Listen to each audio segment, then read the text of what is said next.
temperature just perfect. It's supposed to be nice and sunny all day long, and it's the perfect setup for this Truck Series race. And we're so happy to have you on this Saturday afternoon. I'm Jamie Lewis, joined by Regan Smith and Michael Waltrip. And what a lineup, boys, that we have today, from our truck regulars to 3 Cup stars, Regan, that we see on Sunday. How exciting, Jamie. We've got Corey Heim, one of our truck regulars. 4 wins this season already, been dominant much of the season this year so far. Lane Briggs has been challenging Corey Heim, looking to get his first win of the year. Maybe it happens today. How about Roger Caruth? Roger Caruth last week upsets Corey Heim, drives a perfect race, gets his first win of the season, or maybe it's somebody like Chandler Smith with 2 wins on the year already. These guys have been great. All right, but we're if they good. win today, they got to find a way to beat Carson Hocevar, a guy who finished second at Nashville in the Cup Series race last week, or maybe Ross Chastain 2 weeks ago, winner of the Coke 600. Michael, this is going to be fun today. Well, the star of this show might just be the racetrack itself. It is so racy and qualifying. We saw speeds near 185 miles an hour, and the drivers wide open all the way around this track. And All that right, means good. drafting is going to come into play. If you're Ross Chastain, who qualified 26, or say you're Chandler Smith, who's starting on the back row, you hope there's drafting involved, and you hope you can use the air off those other trucks to race your way forward. Talked to several of the guys, and they are as excited as Regan and I are about this event today. It's going to be a lot of fun. Can't wait to watch them crank them up and get going here in Michigan. High speed, so much entertainment. You guys just set the field perfectly. But you did mention Ross Chastain. What a couple of weeks it has been for this young man. The Coke 600, the crown jewel, goes out patiently, picks them off one at a time, guys, and he gets it done and gets the win. This move that was amazing. The way he was able to take control of that race so late in the goals. We thought William Byron was the winner. Didn't work out that way. And Ross had to come all the way from the back. Jimmy He's got to do it again today, too. Look at that, the watermelon smash. Perhaps we'll see a watermelon smash today. Let's get his thoughts. He's with Josh Spence. All right, good. I'm sure watching that video never gets old for Ross Chastain celebrating that Coke 600 victory. All right, we're good. All right. What is going on, everybody? Chase fan number 9 here. Welcome to what will be my only live stream for this race weekend. NASCAR is racing in the Irish Hills of Michigan at Michigan International Speedway. No Xfinity series this week, but it will be trucks today and Cup tomorrow. And as y'all know, that the only stream I'm doing this weekend is for today's Truck Series race. It's been a long time since the Truck Series raced at Michigan. It's been at least like 5 years or so since they last raced here. And let's see.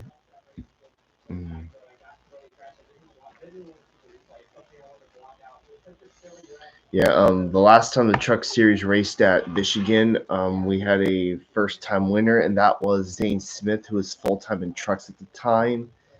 And that year, the schedule was kind of like changed around a little bit because of, well, the pandemic, of course. And since 2020 up until now, it's been only Cup and Xfinity. But now the Truck Series is back, and I hope that will be a good race today. I think today's race will be 125 laps. That will be longer than – it'll be longer – well, it'll be 25 laps longer than it used to be, because if I remember correctly, the truck race at Michigan used to be 100 laps. Now it's going to be 125 laps now.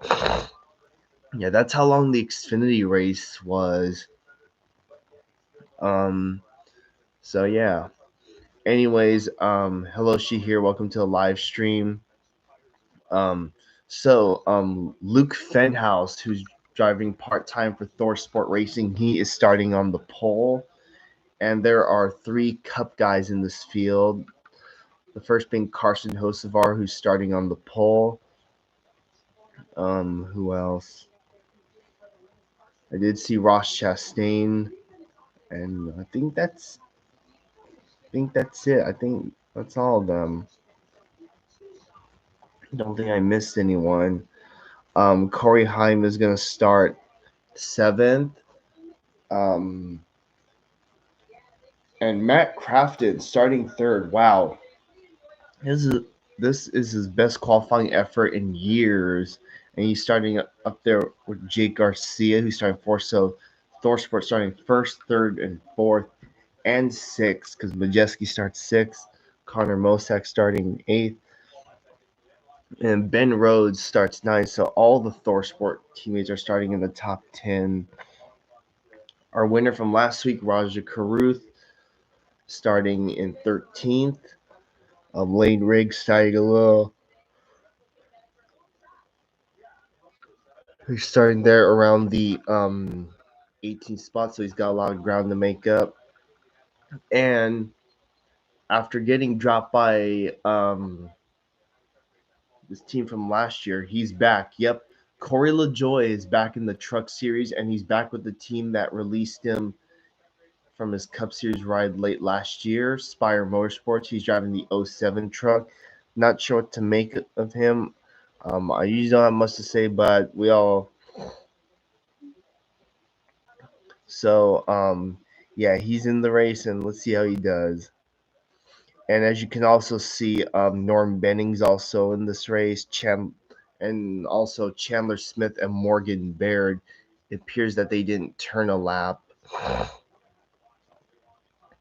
And another thing, Cup qualifying just wrapped up. What's his name? Chase Briscoe for the third consecutive week in a row. Who would have thought he would be the pole sitter? Well, that's the case today. He'll be starting on the pole for tomorrow's Cup race, and he'll be up there with Kyle Busch. Wow. Yep, there he is. Chase Briscoe starting on the pole. Let's take a look at the qualifying results. Yeah, here's what the results. Okay, not bad. Kyle Larson starts fifth, all right. And Zane Smith starting 10th. How about that? Of course, Chase Elliott starting close to mid-pack. Okay, not bad, not bad. 17th could be worse. Chastain starts 20th. Cooler starts last, of course. And here's everyone else. It's like everyone all turned a lap. Who are my favorites for today? Well, Lane Riggs, man, he's definitely the one to look out for. He's been on a roll, and like I said, that win is coming, and it could definitely come today. Or will Corey Heim keep his winning ways going? We're just going to have to see how this goes.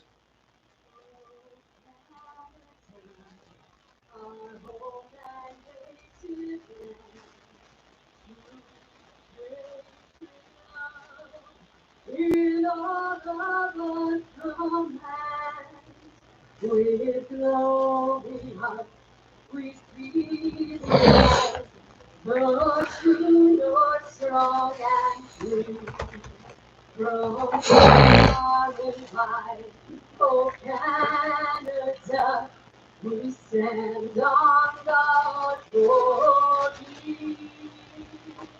God, the next truck race is Pocono. I'll be around for that one. That will be a few weeks from now.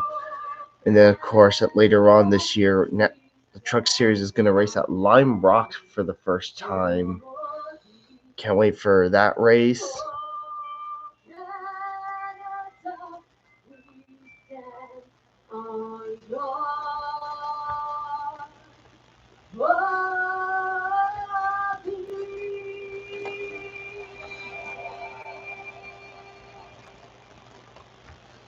Here to perform the Star Spangled Banner, please welcome the Airport High School Band.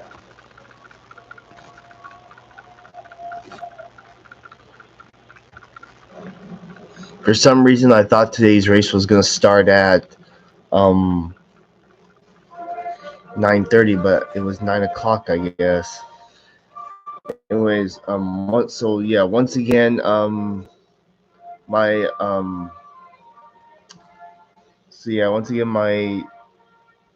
the drivers to look out for today are again Lane Riggs, Corey Heim. They've been on a roll, and also Raja Kruth. I want to see if he can keep that momentum going today.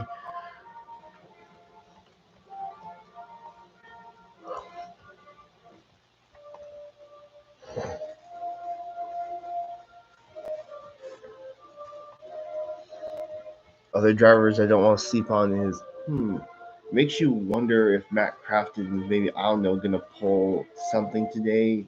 Who knows? I know he's probably past his prime at this. Well, he's past his prime at this rate, but who knows? He probably has a spark left in him still. And how about Jack Wood qualifying fifth too? Wasn't expecting him to start up there. Yeah, the leaderboard is all kind of jacked up a little bit. Let's hear from Lisa Nostra at the airport high school band for their performances of the Canadian anthem and the Stars Spangled Banner. Well done by the Airport High School Band. Well, we're setting the stage for the Craftsman Truck Series here at Michigan. 250 miles of action coming up.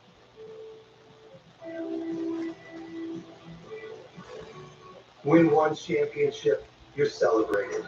Win twice, they call you a hero. 3 times, they say words like legend and dynasty. But when you've won it all 7 times, the trophy speaks for itself.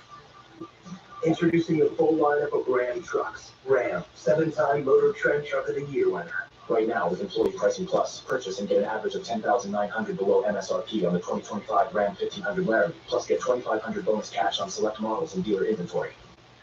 The Freestyle Libre 3+ sensor tracks your glucose in real time. And over time, it can help lower your A1C. This is progress. Learn more and try for free at freestylelibre.us.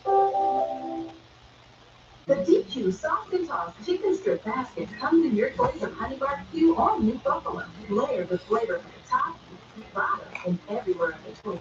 Delicious from every angle. That's the Soft and Toss Chicken Strip Basket. Get yours now only at DQ. I was a little caught off guard by this partnership. Frankie's a big star, but he really does seem to get in the middle of things.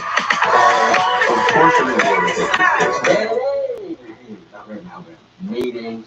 This year has started off everything, really.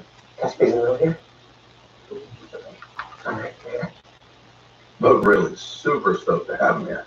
Morgan & Morgan Family Units, America's largest injured law firm. Applebee's all you can eat is the back.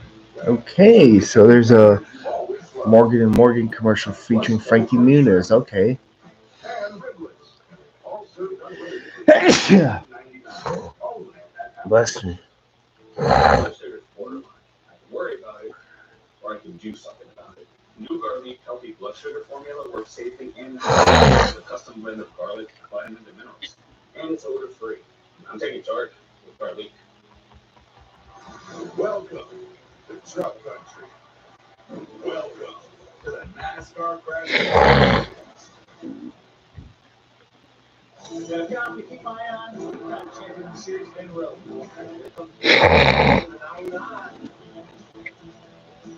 What an effort. What a run. This kid's good everywhere he goes. Well, the 2-time Truck Series champions had a tough go of it lately. 4 straight races outside the top 10. And then yesterday, in practice, had an issue coming off turn 2. Right there, the fastest shot washing up the racetrack. Touching the wall, they were able to repair it. And what are his thoughts moving forward for today's race? Let's go. He talked to Josh Seth. Well, Ben, unfortunately, yesterday your practice session gets cut short about 3 laps into a 50-minute session of practice.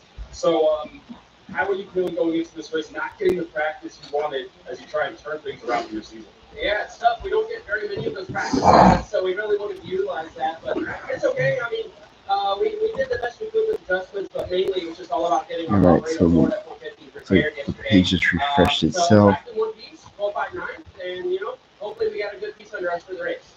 Good luck, Ben.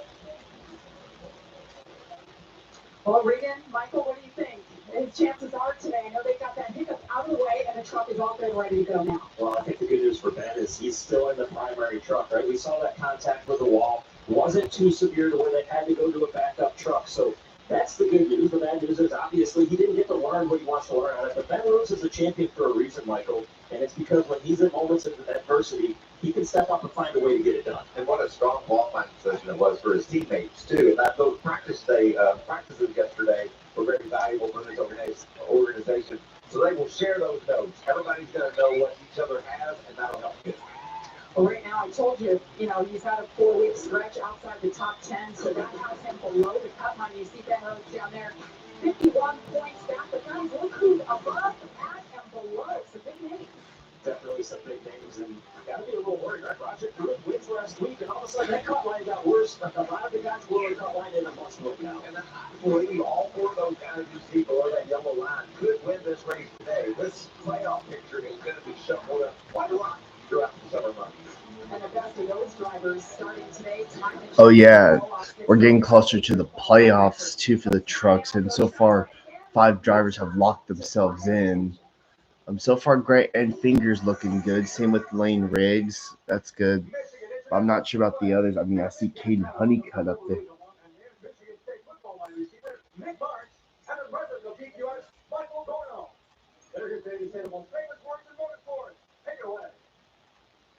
Go green! Go green!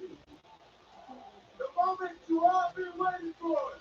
Driver, start your engine!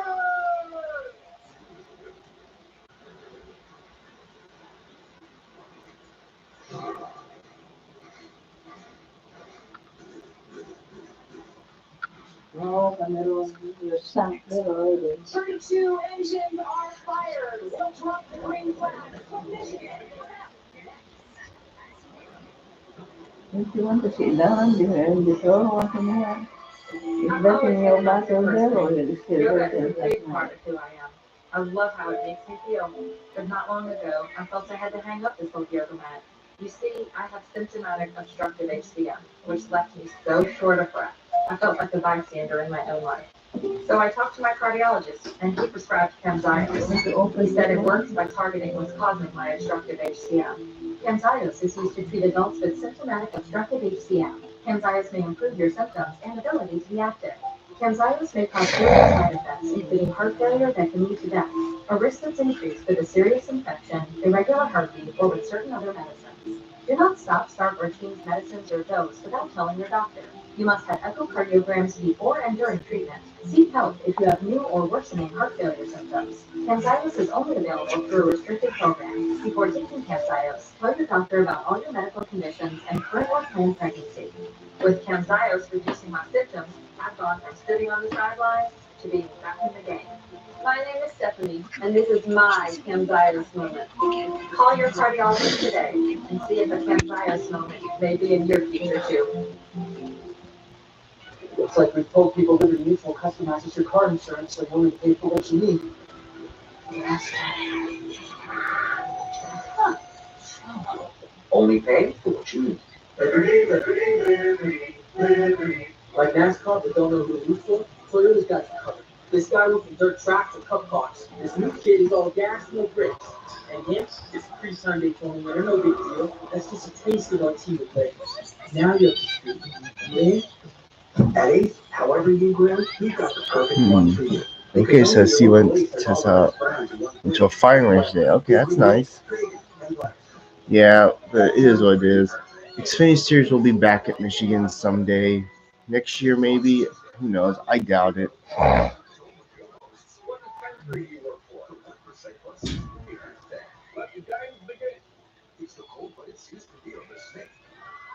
Well, I backstabbed someone. I'm open to that. The 1% for the season premiere, followed by the series premiere this May, Tuesday on Fox. That's got Fox Wednesday.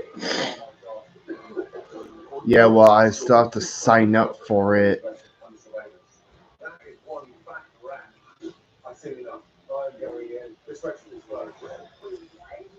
Yeah, the TV that I have doesn't have it. And sometimes I just don't like going through the whole process of, trying to sign up for all that. I mean, even for the 30-day free trial thing.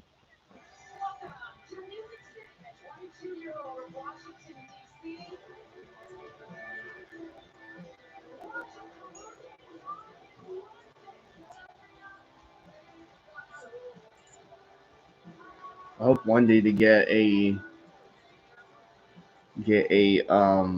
TV with Prime on it. Get a membership.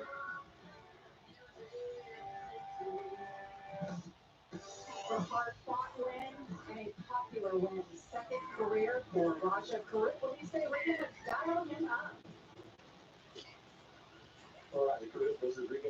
Fox Sports booth. All right, buddy, a big win last week. A fantastic job on the track by you. How's the week been, and what are you thinking about the challenges that Michigan's going to present to you today? Yeah, thanks for spending some time with you tonight. Definitely a fun week for sure. It's always nice to see everybody here up to the racetrack. It's kind of neat to see everybody in Survivor Motorsports and Chevrolet, but also our supporters and Cars.com was the great in London. Everybody is out of it. Some of the drivers in this field, like Corey Heim, Raja Kruth, Lane Riggs, Hostevar. This is all going to be their first starts at Michigan in the trucks. Wallace Allen, Gio Ruggiero, obviously Taylor and also the weather is good. Should be good there. Hey, Taylor Smith, has Michael Walter been a team with Fox? Do you copy me, friend? What's up, Mikey? Man, we are so excited, and thank you. Thank you for starting in the back so we can show people what it's like to dice up through this field using that draft and those speeds up excess of 185 miles an hour. Are you ready to go for it, my friend? Buddy, I'm ready. This the Michigan crowd came out and they're showing out. The stands are pretty full for what they got open today, and I'm excited. And hopefully we can put a good show on for the fans back at home and here in Michigan. All right, you're my pick, buddy. Make me look good. Dang it, man. Mike, you want to tell me that? No pressure. Go get him. All right, let's take a look at the Craftsman starting grid. And starting on pole for the first time in his young career, in just his 12th career start, it's Luke Fenhouse. Starting outside, Carson Hosevar, the Sunday driver, coming over here for mine a little bit. Well, row 2, we've got Matt Crafton, a former series champion. Best start in 3 years for Matt Crafton. He never qualifies this well. Look out for him today. Jake Garcia starting beside him. I'm going to go with Jack and Ty in my row. Got a couple of fast guys here. Tabadeski looking to get this season turned around. Jack Wood, great qualifying effort for that 91 truck. Let's take a look at the rest of the field. Some big names scattered throughout the front to back, gentlemen. We had a chance to talk to Raja Kruth a little while ago, starting in the 13th spot. Was very good in practice, so wouldn't be surprising to see him move forward fast. And just behind him, you see Case Nutty. We know how good he is week in, week out. But the 5 trucks are starting at towards front. And ever takes a flip where he gets the top 8 pit for winners. And Gio Ruggiero is going on this list. There we go. The others that I think is with the race today. And certainly Tanner Gray, the quickest in practice yesterday, had a very good truck. And Ross Chastain, we talked about him. We know he's going to be fast at some point today. And rounding out the last 3 rows, we just talked to Chandler Smith. Keep your eye on the 30th. You know we'll be talking about him. Let's say hello to our 2 good reporters coming on the action today. From Olympic and Josh Sims. Good afternoon, Josh. Yeah, I have TNT. A long time, Corey LaJoie is not full-time in the Cup Series. He's run a trio of races. Yeah, you know what? You are right about that. Prime's coverage is way better than Fox. Again, I like Fox. I've been watching them since I started watching NASCAR over 10 years ago. But yeah, I'm not afraid to admit that. Yeah, their coverage at times had flaws. I'm not afraid to admit that. Yeah, their coverage can. You know, if Fox could be like, if Fox was like TNT or like Prime or CW, then we wouldn't be complaining about it, if you know what I mean. Talked with Corey earlier today. He said actually those opportunities are great for drivers to get that additional unexpected track time. He said I definitely learned some things I can apply to the truck race today. He ended up finishing second in the race yesterday for ARCA. Now, of course, his sights are set on the truck series here today. First start for him in a truck at Michigan. He's the keeper of 4 wins so far this season. He'll be chasing win number 5 from the 7th position today. Jamie? Thank you, Caitlin. Have a good day down there. Michael, Craftsman truck description. Well, this track is fast. We talked about it. The drafting track. We know they're in wide open qualifying. You can see they're only leaning on 18 degrees of banking in the corners on this 2-mile D-shaped oval. So you're doing a lot of hanging on, Ricky, when you get down Here you go. I think it's trying to keep it wide open. Well, they're going to be hanging on. They're going to have to hang on for 125 laps today. More laps than we traditionally have run with the Craftsman Truck Series here in Michigan. But take a look at the stage lengths. That's going to be important. The final stage, 65 laps. They will have to make a pit stop at some point within that final stage. You see the fuel window, 36 to 39 laps. That could be a key moment in the race for many of these guys, Davey. Yeah, I love the fact this is the longest race we've ever had in Michigan with the Truck Series, 50 miles longer. And by the way, we haven't been here in 5 years. I can't wait to see what happens. All right, we've got a couple on-board bringing you all the action from the track. We've got Frankie Muniz with the Morgan and Morgan on board starting 25th. And Lane Rick from the 34 is carrying the Ford Performance on board, and he's rolling on 18th. What great pictures these are, and we'll provide to the viewers here today. Look at that. Just how compact that cat looks in there. Yeah, today's race is called the DSQ Solutions and Staffings 200, but yeah, I think it should have been longer.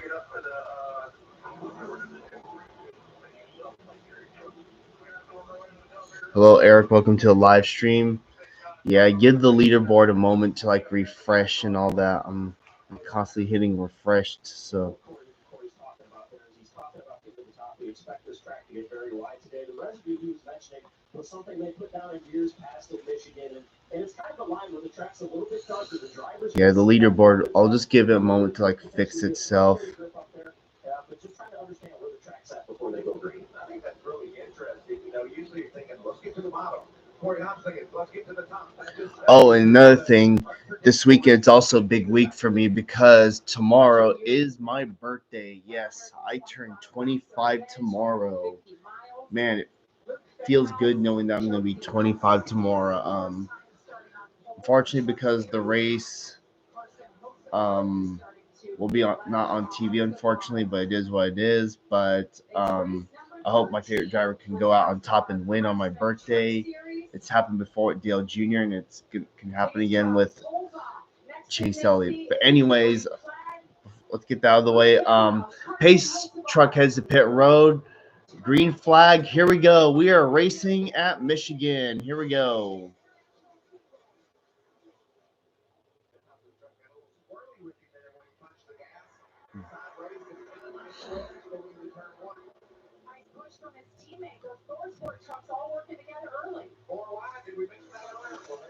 Yeah. So yeah, and yes, the birthday shout outs, I'll definitely appreciate them. I'll make a post. I already got a post scheduled for that tomorrow. Doesn't hurt to be prepared ahead of time, if you know what I mean. So yeah. It's gonna be another rail fanning trip for me, so yeah, that's what it's gonna be.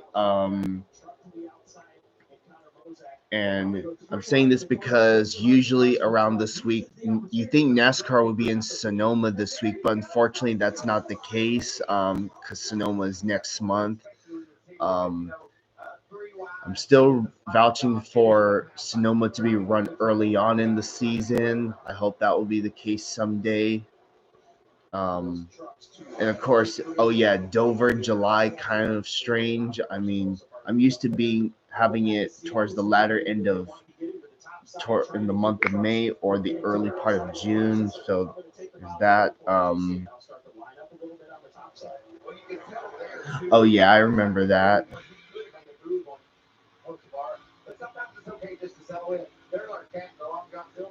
Well, we all know why. Well, again, the pandemic caused the whole schedule to get changed, so obviously that was the reason why.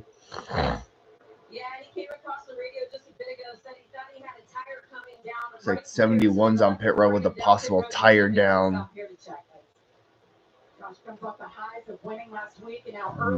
Hocevar is taking the lead now. But anyways, yeah, it's been 2 years since I did a rail fanning trip on my birthday. Last time I did so, it was Merced. I rail fanned in Merced. Well, this year, tomorrow I'm gonna catch some stuff up north near Marysville, Olivehurst, Wheatland. These are all cities in the Northern California Valley. Carson Hocevar just took the lead from Luke Fenhouse. Connor Mosack is your race. Connor Mosack is second. Tyler Ankram's fourth, and Corey Hyman's fifth. Again, I'm trying to hope for the leaderboard to like fix itself. Okay, never mind. Connor Mosack just took the lead from the 7.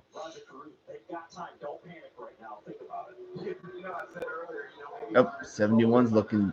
7's looking to the inside. Oh, he's gonna do a crossover.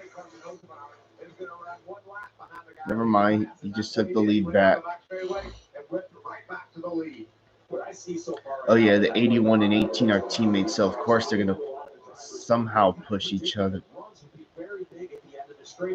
But what could you do with him when you get to the end of the straightaways? We see right there what Tyler Ankrum chose to do. He went to the bottom to try and use that run. He's not going to be able to do it. He's going to lose his spot. But the key all day long is going to be they're not getting away from each other. They're able to utilize these runs and make big efforts of what Connor Mosack is doing right now. Here we go, this battle between Connor Mosack and Carson Hocevar. I lead. No, you lead. No, I lead again. He finished the move there. Look how strong Corey Hyman at 11 is. He's going to pull right up on the bumper of that 7 of Hocevar. That push is coming.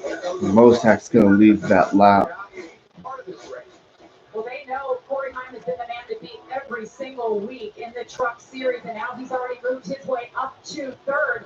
Didn't have the best qualifying episode during trucks, but they are going to race well. We're seeing it already. As you take a look at the biggest movers, I haven't talked about Ross Chastain had that started mid-pack. He's already up 15 positions. Chandler Smith, that cat in the back, as you said, Michael, up 14. Yeah, we knew we were going to talk about these two. Ross Chastain, he's going to be at the lead of this race before it's over. I just think it's so crazy that he qualified 26, and yet here he comes, already up 15 spots in game 4. I would say right now he's ahead of where we even thought he would be right now. It's rewind into turn 1. This just seems like it's going to be all day long, this kind of action. What a great race so far. Look at Jake Garcia's on the bottom. He just lost 4 spots like that. Fenhouse leading this pack back in 4th. And here comes Corey Hyman in the 11. He works the lead for the first time today, Michael. Corey wasn't part of this action. It looked too much fun for him just to sit back there and watch. He joined this battle. Split the two that have been leading the majority of this race. See where it goes from here. They put a little bit of a gap between those 3 and the 4th place truck of Luke Fenhouse. See if we can use that direction to join them back up. So Hocevar continues to lead Corey Hyman. What he's been able to do this year, we're 12 races in, he has led in every single race. He has 4 wins to his credit.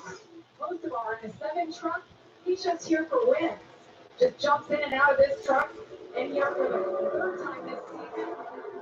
Wants to hold off that 11 as Corey Hyman tries to go to the top. Just looking for fresh air right there of some sort, right? Huh. So your next Sunday birthday won't be until 2029. Wow. It's going to be a long way. This run that he's got down the front straightaway, and after he gets that run, will he use it? Or now he chooses not to. He can push Carson Hocevar into the corner on this lap. I'm watching time and exploring and All right, so Hocevar's gotten control of this race for real. Corey Hyman is 2nd, Connor Mosack 5th. Have all those trucks to draft off of, and it's helping. Usually we talk about how you lose speed when you get in dirty air, but here, because of so much throttle down and how wide the track is, you're taking advantage of using that track to make yourself go fast. We saw in your track analysis, Michael, how long the straightaways are, and it's way quicker to go on a straight line behind another truck than it would be otherwise. Well, the record for lead changes at Michigan is 20. We've had 3 in the first 10 laps of this race. Corey Hyman trying to become the 4th leader. These two have kind of hooked up together and driven away from Connor Mosack in that 81 truck. Fenhouse is trying to join that battle. He and Tyler Ankrum have been tied together for the last 6-8 laps. Doing a nice job as they race for that 4th position. Really impressed with Luke Fenhouse, right? He starts on the pole. We saw him spin the tires just a little bit on the initial start of the race. Calm yourself down. You got pushed out to the lead. Okay, you lost the lead, but this is his first time at this racetrack in Michigan. So take your time. Learn how the truck's going to respond. Figure out what it's going to do, and then stay calm for a little bit so you can report back to your team exactly how it's driving. Look at the ninth place on the scoring pylon. Ross Chastain is already into the top 10. What a great run early in this race for this 44 truck. And I got to tell you, I was a little concerned because he didn't really have any problems in qualifying, and yet 26 fastest was all. I know, right? But now Ross Chastain is doing Ross Chastain things, Josh. Yeah, you see Ross working his way through the field, and he felt really good about that truck yesterday, despite not qualifying well this morning. And for him, this is a little bit of a get-back race. In 2019, he won the pole, had an issue on pit road that took him out of contention, but he felt like he was the best truck that day. Feels similar about the truck today. We'll see if he can get a little get-back and get that win that he felt he should have had in 2019. Right now, staying the truck started off a little tight, similar problem he reported in practice yesterday. And Chastain up 17 position, but Josh brought that up in the interview about what happened in his last race. He's like, I didn't even want to watch a replay at all. That's out of my mind. I want to go out and win this race because everything was fun. Get up to the front and these two continue to battle up that person over 49. Huh. Nice. Yeah, that was Jimmy's first win at Michigan. Trying to keep that thing into the ground, as you see Raja. He lost one lap in that stop earlier with a flat tire. So he's in good shape still. I think he can overcome this and still lead the team. Right now, he's the only truck one lap off the pace. So he's kind of hoping for an early caution, but then if there's not one, I think some of the back markers in the field will fall a lap down, which will take him out of the lucky dog position. 16 laps remaining here in stage number 1.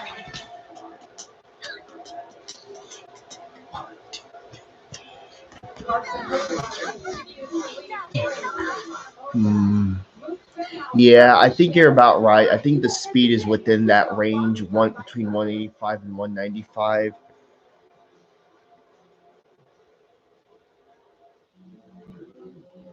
There's a place no map will show you. A secret spot. A high-performance hideout for cars that crave chaos. New brakes? Check. Roll cage? Check. A spoiler so big it doubles as a picnic table? Oh, I'm back. Right. Every apex we nail, every second we share, it's all knowledge that goes right back into your run. Look like fun? It is. You in? Click the button.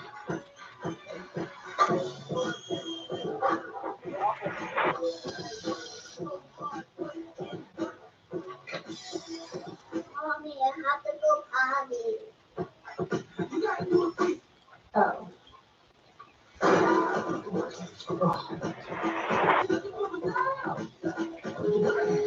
So, what's next? Craftsman. What you build, builds you. Your new bike is officially protected by America's #1 motorcycle insurer. You can now safely go wherever the wind takes us. That's right. It was one of those books that smell bad, but in a good way, you know? No. Oh, didn't think this through, did you? Nope. You can go without me. The owner and I aren't on speaking terms. Apparently the refills are limited. Okay. It's not okay.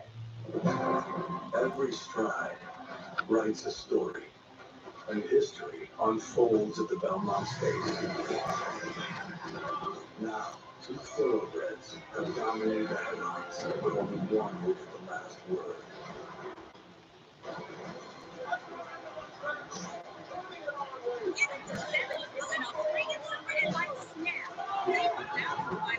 All right, we're about halfway through stage.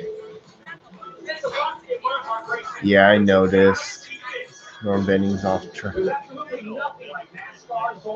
I mean, I know I don't expect him to go the distance in all the races, but I mean, at least we get to see Norm Benning more often on track. Than I feel like he's making more starts this year than he's had in the last few years. It feels like. NASCAR Chicago Street Race, July 5th and 6th.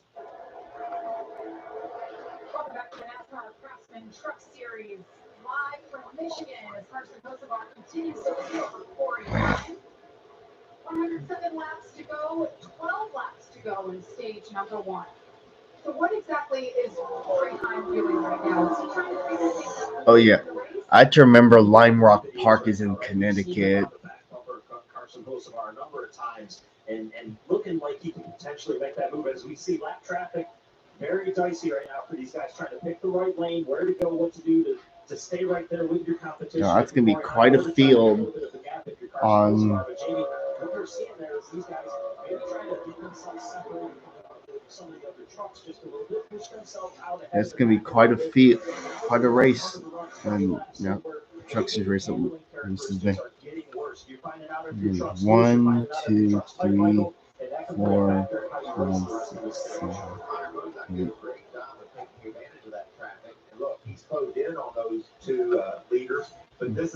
I wonder if I can only imagine if IndyCar raced at Lime Rock Park.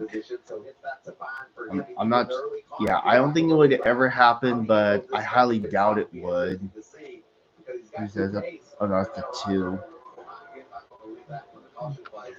Oh, damn! 100 degrees with a heat index of 110, 60% humidity, and a dew point of 70 degrees. Jesus.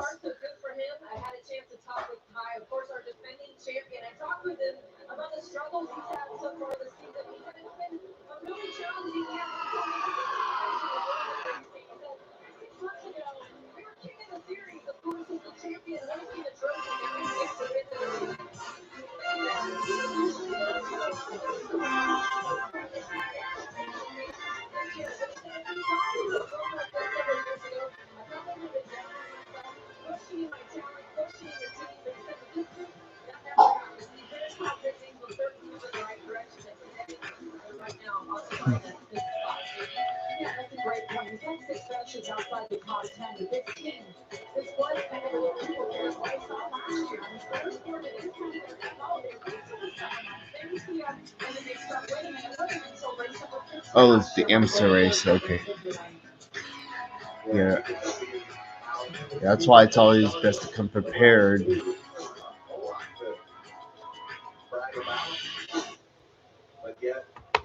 Yeah, that's why they say always be prepared because you never know what the weather can throw at you.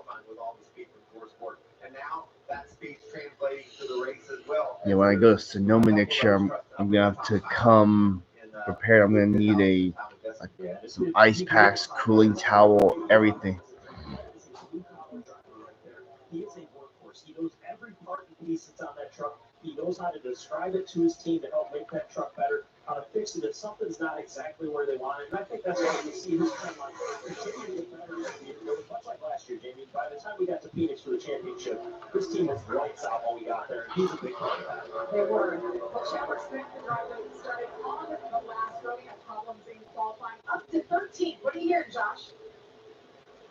Well, Jim, despite having 2 wins on the season for Chandler Smith, his big thing is consistency, especially during this last 6-race stretch. So, of course, it's nice to win, but he's also got 4 finishes with 13-4 wins during that stretch. And he told me, we just need to even things out right now. He's really excited about coming to this racetrack. Of course, has an issue in qualifying with the tire going down, but he's one of the biggest movers on the day so far. His only complaint with the truck says he needs more front turn.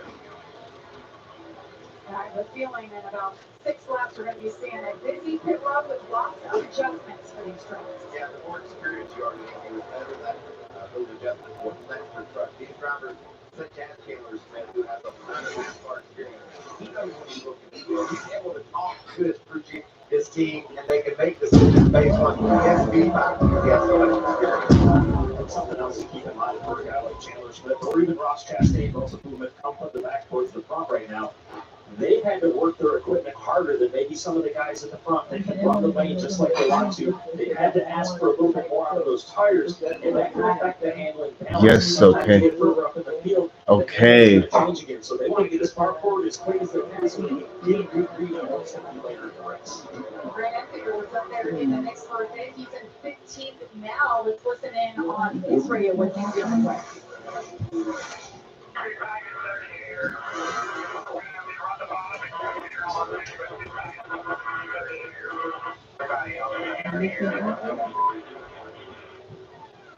You can close it.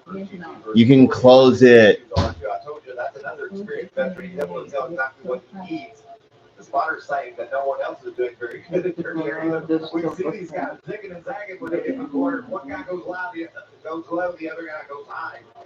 And the challenge for Grant right there, right? We see the 15 and Tanner Gray in front of him. He caught up to him on the straightaway. But when he caught up to him, Tanner Gray opted to go to the bottom, so he couldn't go anywhere to get clean air. What that air is, it's a bubble that gets created behind those trucks that allows them to be able to get downforce on the front of the trucks. It's almost like 100-pound trucks that sit down in front of that truck to help them get grip. This truck's Ready to go. how hard it is to pass. Kate Monica talked earlier today about how this is a future cup winner in Ross Chastain's eyes, and what he's doing right now is making everybody believe and see that. We know how hard it is to pass, but yet he's able to consistently slice through this field. Really fast truck, last time by the fastest truck on the track. I'm going to refresh this one more time. Up 10 spots for Caden Honey. That great looking truck for him as the laps are winding down here in stage number 1. Points are on the line.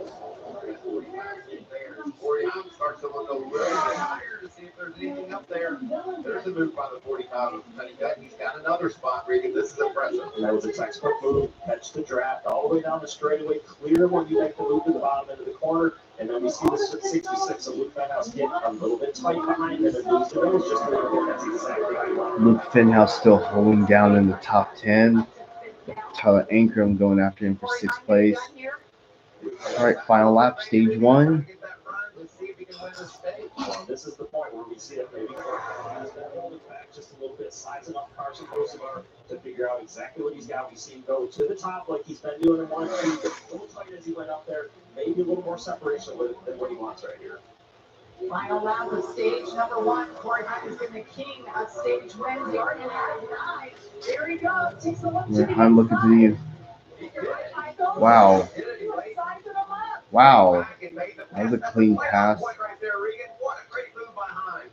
And on the last lap, Corey Himes will make the last lap pass to win stage 1. And stage win of 2025, most all-time through 13 races, and it goes to that man, Corey Himes. He's just writing the history books, rewriting things, adding his name all over the books. Well done. He sized him up, picks the pass on the last lap to get stage win number 1 of the day.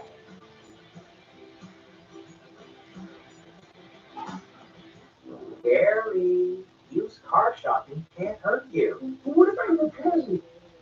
Come out and I'll show you a better way. Well, you said. I know. I said nearly half of all used cars have been in an accident, but there's no reason to shop with fear. Well, show me, Carbox. Knowing how a car's accident history impacts price means you don't have to overpay. I wasn't scared. Sure. Can we talk about the DJs? I'll talk about it, as long as you keep it positive, because I like these things. No fear, just Fox. Say, show me at Carfax.com. To tell you the truth, we could take or leave the extravagance. The attention, the celebrity, the bragging rights, the bravado. Because all we've ever really wanted is for every Ford driver to feel this.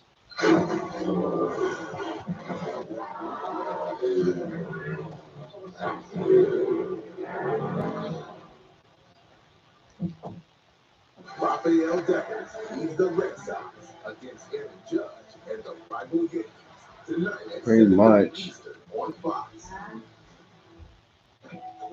Chicken so No juicy, thanks. avocado so creamy, vinaigrette so tangy, super green so super green. New Fresca salads and wraps from El Pollo Loco. Let's get loco, El Pollo Loco. Change is always happening. It's part of life.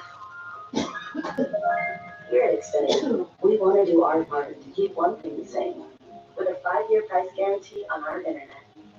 So no matter how your other costs change, you get 5 years of the most reliable Wi-Fi, with our best equipment included.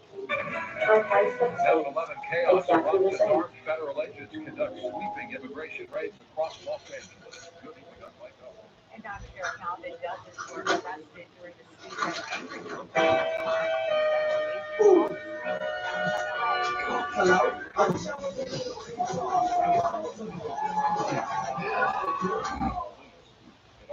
shoot baskets of paper balls.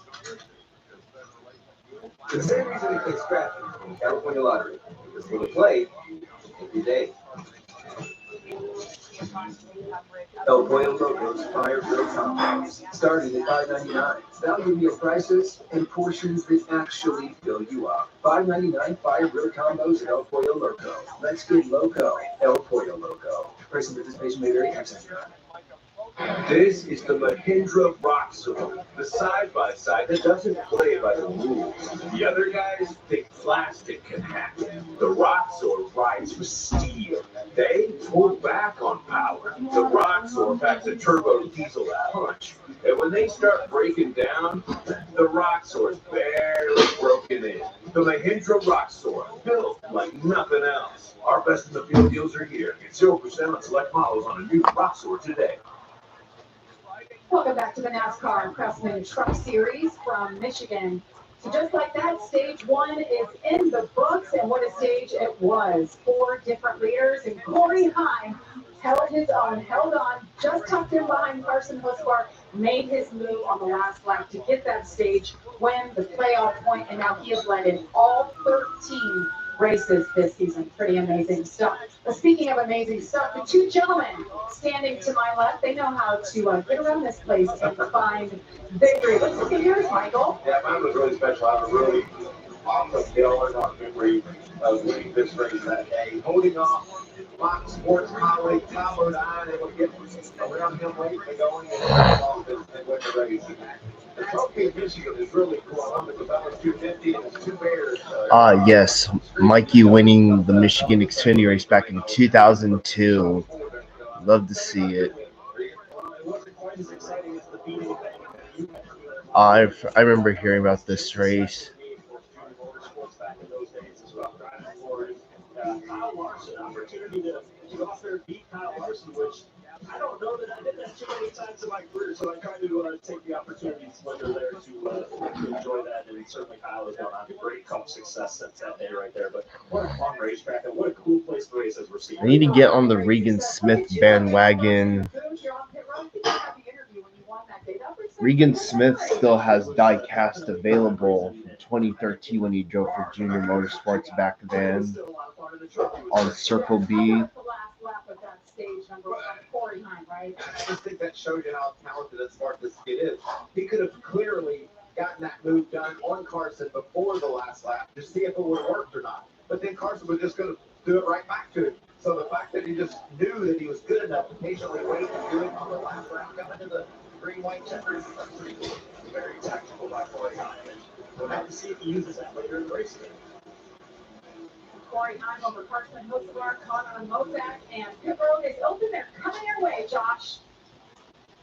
And let's start with the 44 of Ross Chastain. Started the race 26, got all the way up to 8 by the end of that stage, came over the radio and said the truck just too tight for him right now. So you're going to make a few adjustments to free it up and get that thing to turn over and better.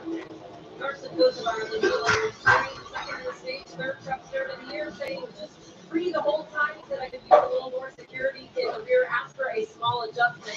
And then, of course, 49 at the top of the screen made that impressive stage win. Said really good the whole time, but maybe a little loose. But that's no changes when they said they rolled each stage off that level. Maybe.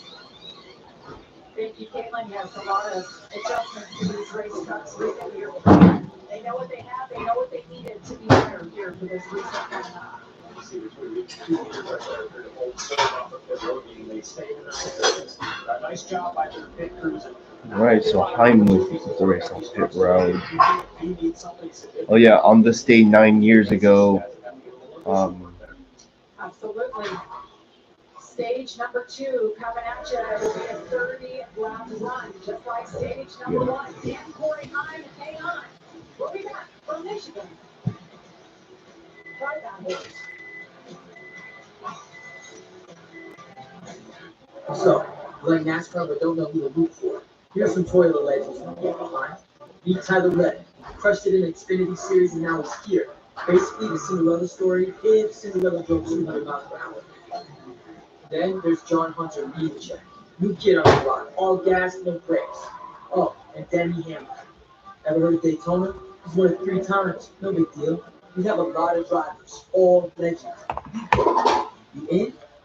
Yeah, Martin Truex Jr. and Kurt Busch have both something. They both have something in common. They both won Pocono on June 7th, 1 year apart. I kept thinking Ryan Blaney won it. First one was on June 7th, but no, it was June 11th, not June 7th. I'm glad I looked up the race time. Look at the words. Sun Up Behavior is $3. Thank you. For baking that just won't quit, gotta be winning.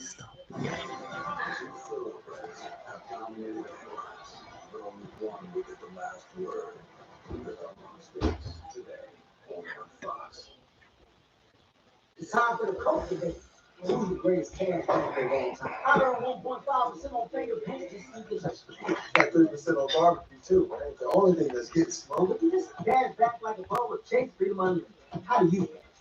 The best selection of new cars, trucks, and SUVs. Unmatched savings. The best rates available since Chase Chevrolet opened our doors in Stockton in 1944. Yeah, I wish Rick Allen would come take the trucks too. I'm with you on Works even harder for you, giving you more for your trade, helping you find payments that fit your budget. A hassle-free buying experience with personalized service every step of the way. Come see us today at Chase Chevrolet. Buy into it. Finally, an easy way to find home improvement contractors. Just visit subcontractorsunited.com and simplify your search for home services professionals. From cabinets to windows, roofing to plumbing, Subcontractors United is an easy, simple way to find and hire a home improvement contractor. And you never have to give up personal information. So no harassing phone calls like you get from those other websites. Subcontractorsunited.com is sponsored by Also, Raja Caruth gets the wave around, so he'll be back on the lead lap. Why do we shoot baskets with paper balls? The same reason we play scratch when we don't win a lottery. Because we will play to make your day. Fox 40 Plus, available now on Roku, Fire, and Apple TV. To Haggerty, it's obvious. One of these cars is not like the others. It's harder to operate, but easier to enjoy. You use it less, but you love it more. And if something goes wrong, it's a lot harder to replace. It's not your everyday car, so don't pay more for everyday insurance. Pay a better price for better coverage from Haggerty. Quote today at Haggerty.com. Big day of racing here on Fox, and I don't just mean the Craftsman Truck Series. Horse racing's greatest test returns as sovereignty and journalism. They face off in the 157th Belmont Stakes. Two of the season's biggest names in one race to settle it all. Coverage begins today at 4 Eastern, live on Fox. So, put it in perspective, we are racing here at a 2-mile oval. Those horses will race for 1.5 miles. It's the longest of the Triple Crown races. Big day on Fox, and just a beautiful scenery here in Michigan. How cool is this racetrack? Infield is packed, great crowds of grandstands. We're having a great race here with our truckers. And the drivers were feeding off the energy of how many fans. They all mentioned it this morning. Things got started bright and early. Qualifying was at 8 a.m. this morning. As the fans rise to their feet, we are getting ready. All right, time for stage number 2. Here we go.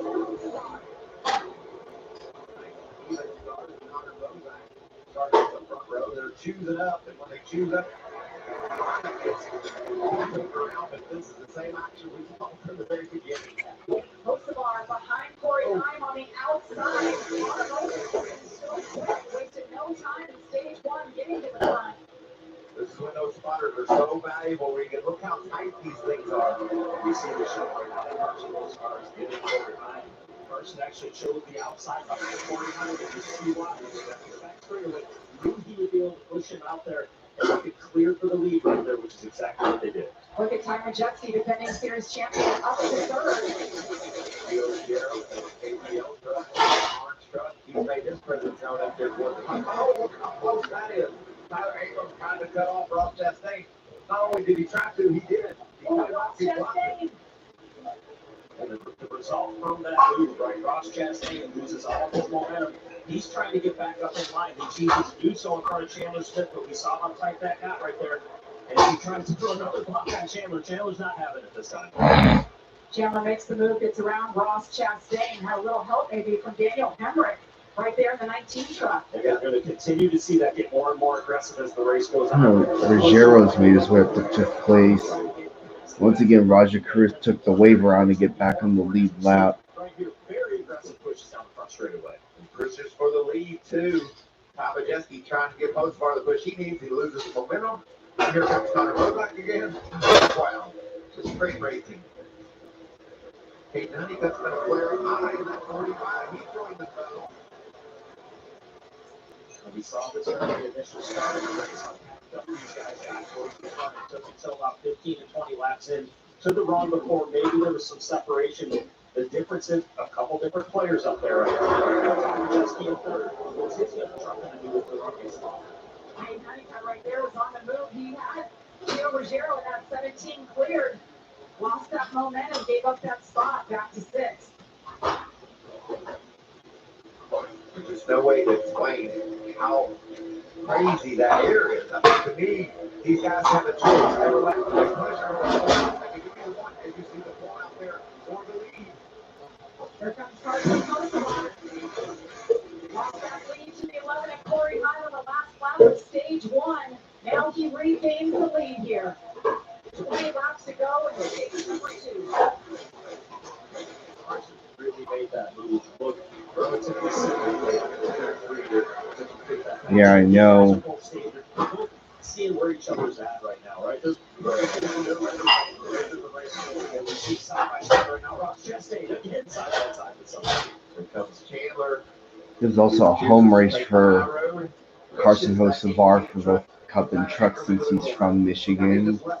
Same with Brad Keselowski, Eric Jones. Talked to him on the radio at the start of the race on the last row. He was in a good mood. Chippy, happy, knew he had something good to work with. And here he is inside the top 10 for the first time today. Corey Hine, that was one of those choices just to ride in behind that 7 truck. Majeski's up there in third, okay.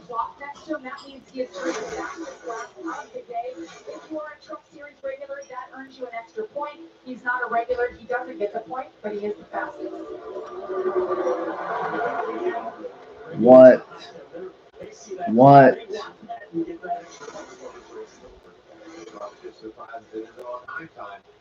Just an update on the 71 of Roger. He's going to have to come to pit road pretty quickly. They stayed out, took the waiver right after that caution, hoping for a pit caution to get back on the lead lap. So here he comes to pit road. So they'll just continue to work to try to get that lap back. Can he stop just fast enough to get a splash of gas and stay on the lead lap? I don't think so, Regan. The leaders are already off turn 2.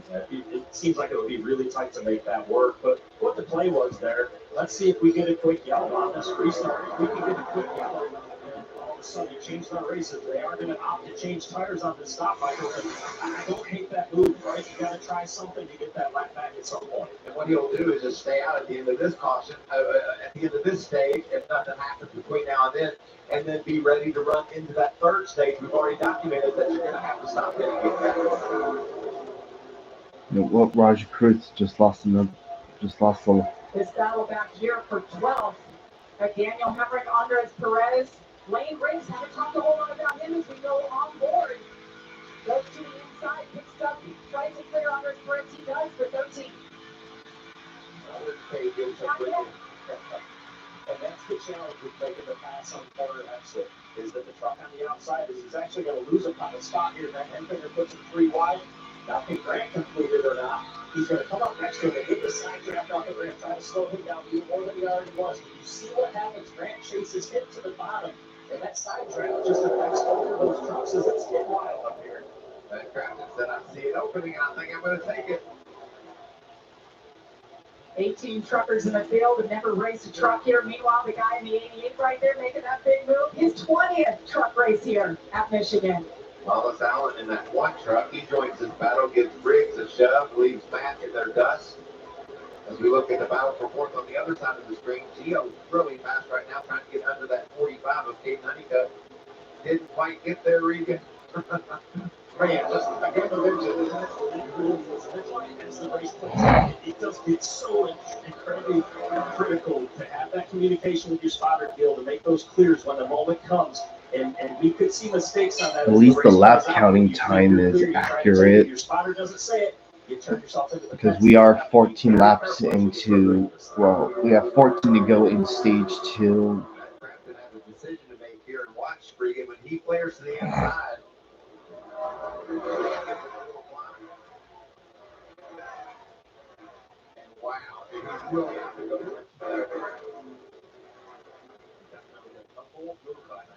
right there. And unfortunately, it didn't pay off for him, though. He lost spots when it was all said and done out of that. Three-truck tandem here for the lead. I really like what I'm seeing out of that 98 truck of Ty Majeski. It was getting better the longer we ran, but also it looks like they went the right direction with the adjustments. And something else to keep an eye on. You see the nose of Carson Hosevar's truck right there. That's debris. We see that on these tracks occasionally. Or something like that. You have to keep an eye on the temperature. The 7 truck's got a piece of debris on the grill. Just a small wrapper of some sort. Quite a bit today, so it should be relatively simple to get that off of there. You're not going to be able to get past 3 feet. I mean, it's just usually at the racetrack, you got to slow down and wait for somebody to come get ahead of you so you can get that debris off. But he's just in a good spot now. I'm sure if anything starts to happen, he can deal with it. Let him run back, and the air from the other trucks will suck that debris off the nose of the 7 truck. So we've had 4 Raja Karuth is in the free pass spot.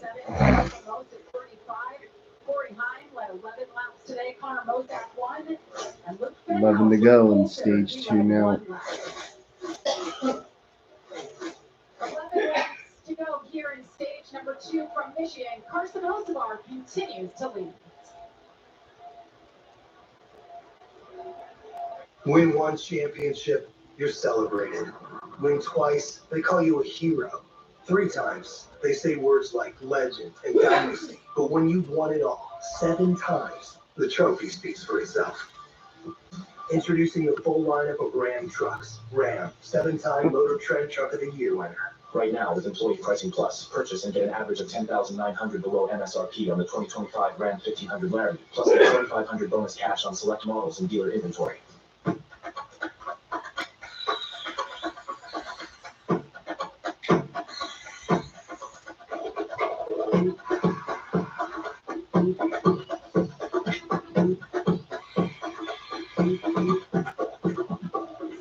Do it all with Steel Battery. Don't miss Steel deals. Now is the best time to save big on over 40 hardworking Steel tools. Hurry into your local Steel dealer or shop online. We asked Howie Mandel to describe new hands-free cozy fit Skechers slip-ins. They're like little soft puff jackets for your feet. These are like cozy little slippers for the street. Introducing new hands-free cozy fit Skechers slip-ins. Ultra comfortable sneakers you just step into with no bending down or touching.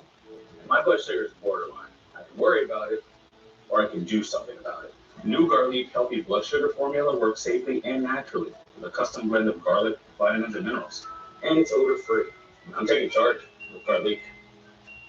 This summer, Major League Baseball races into Bristol Motor Speedway for a high-octane showdown between the Braves and Reds at the MLB Speedway Classic at Bristol.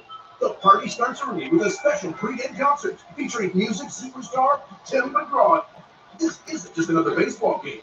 It's a Major League Baseball game at Bristol, baby. Lock in your tickets now and gear up for this historic MLB event. Visit MLB.com/Speedway Classic for details. The Car Series roars into the heartland as Alex Below looks to continue his legendary season with a win under the lights in St. Louis, June 15th on Fox. Welcome to the fastest racing on earth. What do you drink when you win 8,500? Tea and milk. We drink the milk. There is life outside of racing. Maybe that helped me get a girlfriend. 100 Days to Indy. Stream every episode now on Fox Nation.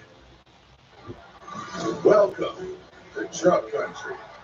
Welcome to the NASCAR Craftsman Truck Series. New year at Michigan as Corey Hines has taken over the lead, but it was kind of by design. He's actually helping out a fellow competitor. And as we went to break, we saw that Carson Hocevar had that debris on the grill of the number 7 truck right there. And you'll see him right here stick his hand out the window. That is the friendly number 1. That's him pointing Corey Heim by saying, please pass me. Please pass me. I need to get behind you. I want to get this debris off of the grill.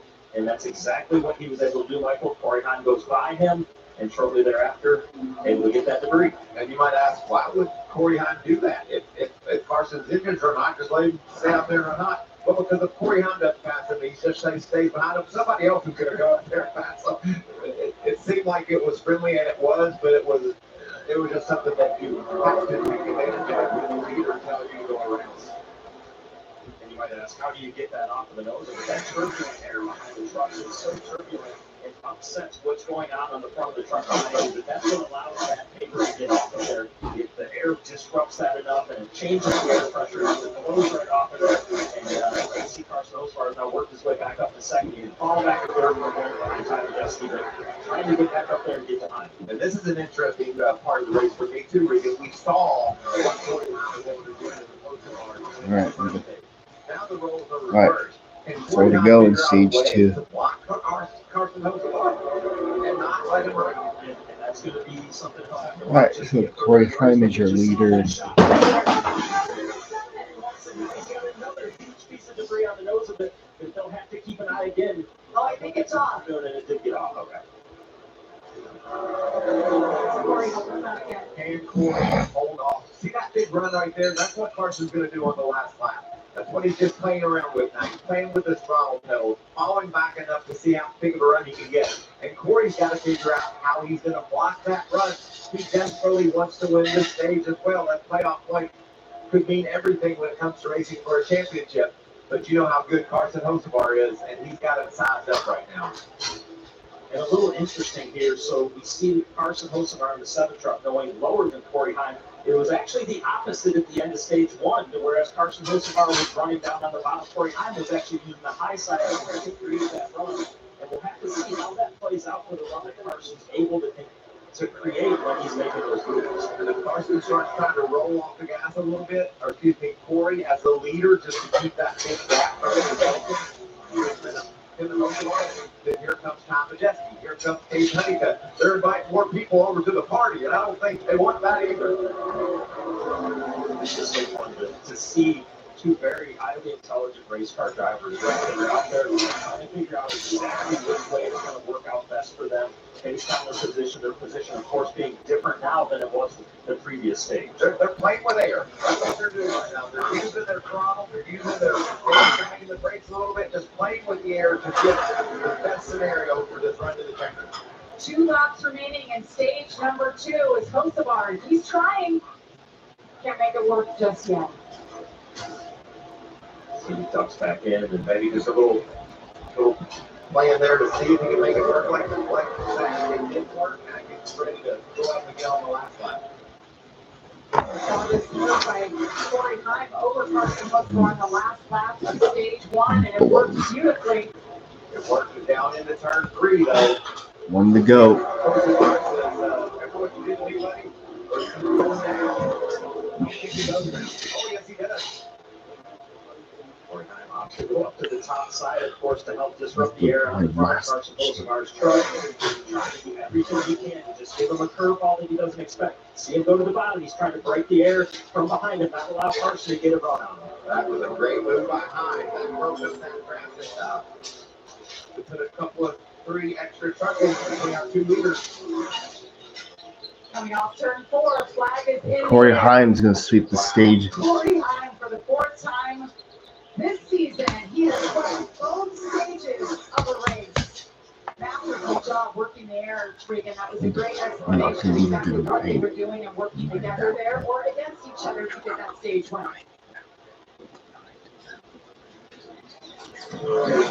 Corey Heim back to do Corey Heim thing. He picks up his 2nd stage win of the day. He holds off Carson Hocevar. We'll have pit stops on the other side. We're here. Progressive's accident response detected an accident and sent for help. Did we beat him? Where's the police? Saving the world, maybe? So we Yeah, friend shorts is really his thing. Not with us around. I already called a tow truck that starts a claim. I guess not all heroes wear capes. Yep, somewhere tummy capes. So what? Don't say things like that out loud. No, that's embarrassing. Put to work.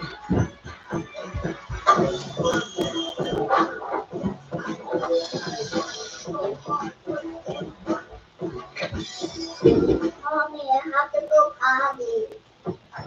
You gotta do it, please. Oh.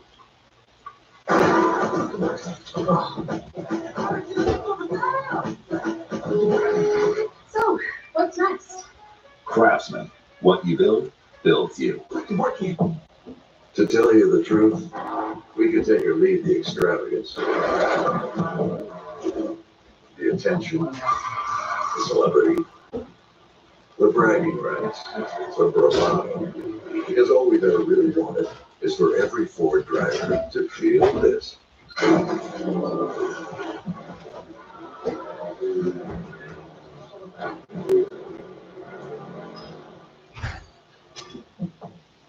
Hands-free Skechers slip-ins now come in Glide Step Max Cushioning, which actually gave me an idea to combine all my favorite sports into one. What I got? Carpath only. Try Glide Step Max Cushioning Hands-free Skechers slip-ins. The DQ Soft and Toss Chicken Strip Basket comes in your choice of honey barbecue or new buffalo, layered with flavor from the top, bottom, and everywhere in between. Delicious from every angle. That's the Soft and Toss Chicken Strip Basket. Get yours now only at DQ. I was a little caught off guard by this partnership. Frankie's a big star, but he really does seem to get in the middle of things. Calls. Of course we're going to be able to take this case. Hey, not right now, man. Meetings. This year has started off everything, really. All right, man. But really, super stoked to have him here. Morgan and Morgan and Eunice, America's largest injury law firm. Shady Rays sunglasses. Break them or lose them. We'll replace them. Easy as that. I was gonna need these Shady Rays tonight. Let's get him another pair. Fast.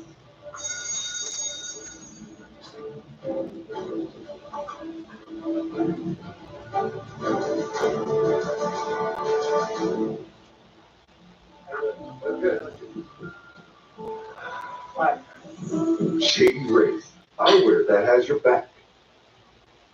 NASCAR Truck Series racing on Fox is sponsored by Progressive. Progressive protects your home, auto, boat, motorcycle, and RV, and could save you money. Let's take a look now at our Progressive race summary. Corey Heim, the leader. We've had 4 different leaders. He's led 24, but it's Carson Hosevar who's led the most. And I think that lead changes at 6 right there. We very easily could be up around 15 or 20 right now. Had those guys been taking every run that they could, but certainly a race in which guys are sizing each other up as they're planning this thing out and been a lot of fun so far. Another part of our Progressive race summary is on that caution, Braga Cabruz, our last winner in the Truck Series. He got his lap back. He will be the free pass and wave his way around and make his way on the lead lap. And he's had a fast track. I've been watching those lap times, Greg, and he's got something to contend. But I talked earlier, we need to make those mistakes, have problems early, and get them behind us. It's taken him all the way to the end of the second stage to get back in position to go race these guys. We'll see what he's got. There's that beautiful HendrickCars.com truck. Right, the wait over the last 5 years was worth it. The truckers have been away since 2020. So glad that they're back at this historic track. I mean, not just the biggest names in NASCAR have won here. It's the biggest names in open wheel racing as well. This place has just been around, and it, it never fails. Big pit stop here. We can't have a mistake. Got to make sure we execute on pit road.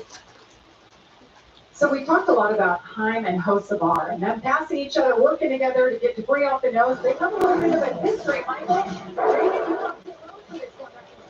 Yeah, that was really got on my nerves. They drove it there, made a mistake, I guess it was a mistake. He just wiped out 49 that was going for a championship. And 49 said, well, I'm not winning it, you ain't winning it.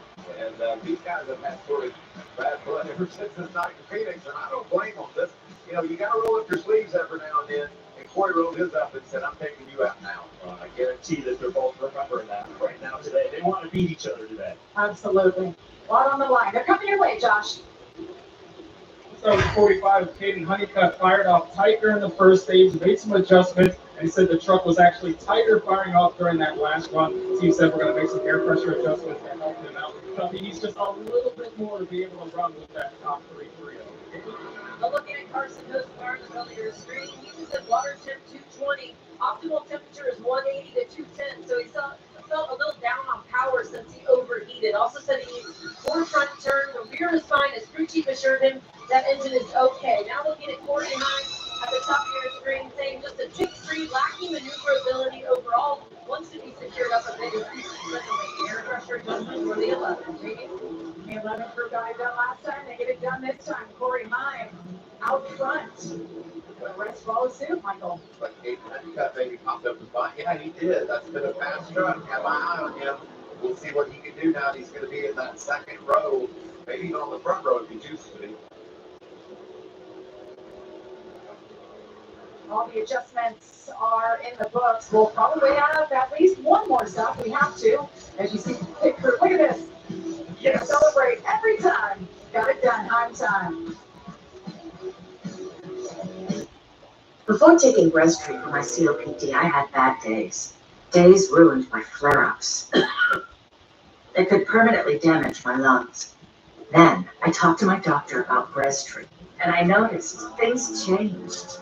Breztri gave me better breathing. Starting within 5 minutes, my lung function improved. Breztri also helped improve my symptoms, and was even proven to reduce flare-ups, including those that could send me to the hospital. Now, I worry less about bad days and enjoy more good days. Breztri won't replace a rescue inhaler for sudden breathing problems. It is not for asthma. Tell your doctor if you have a heart condition or high blood pressure before taking it. Don't take Breztri more than prescribed. Breztri may increase your risk of thrush, pneumonia, and osteoporosis. Call your doctor if worsening breathing, chest pain, mouth or tongue swelling, problems urinating, vision changes, or eye pain occur. Can't afford your medication? AstraZeneca may be able to help. Ask your doctor about Breztri for COPD. I am allergic to shellfish. The chicken sat on top of those shrimp. As a matter of fact, that I'm coming in. Gordon Ramsay's Secret Service, only Wednesday on Fox.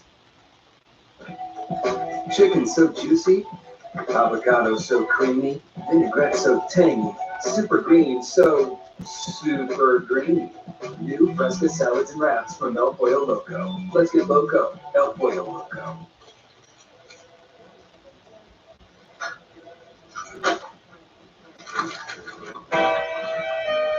Ooh. Hello?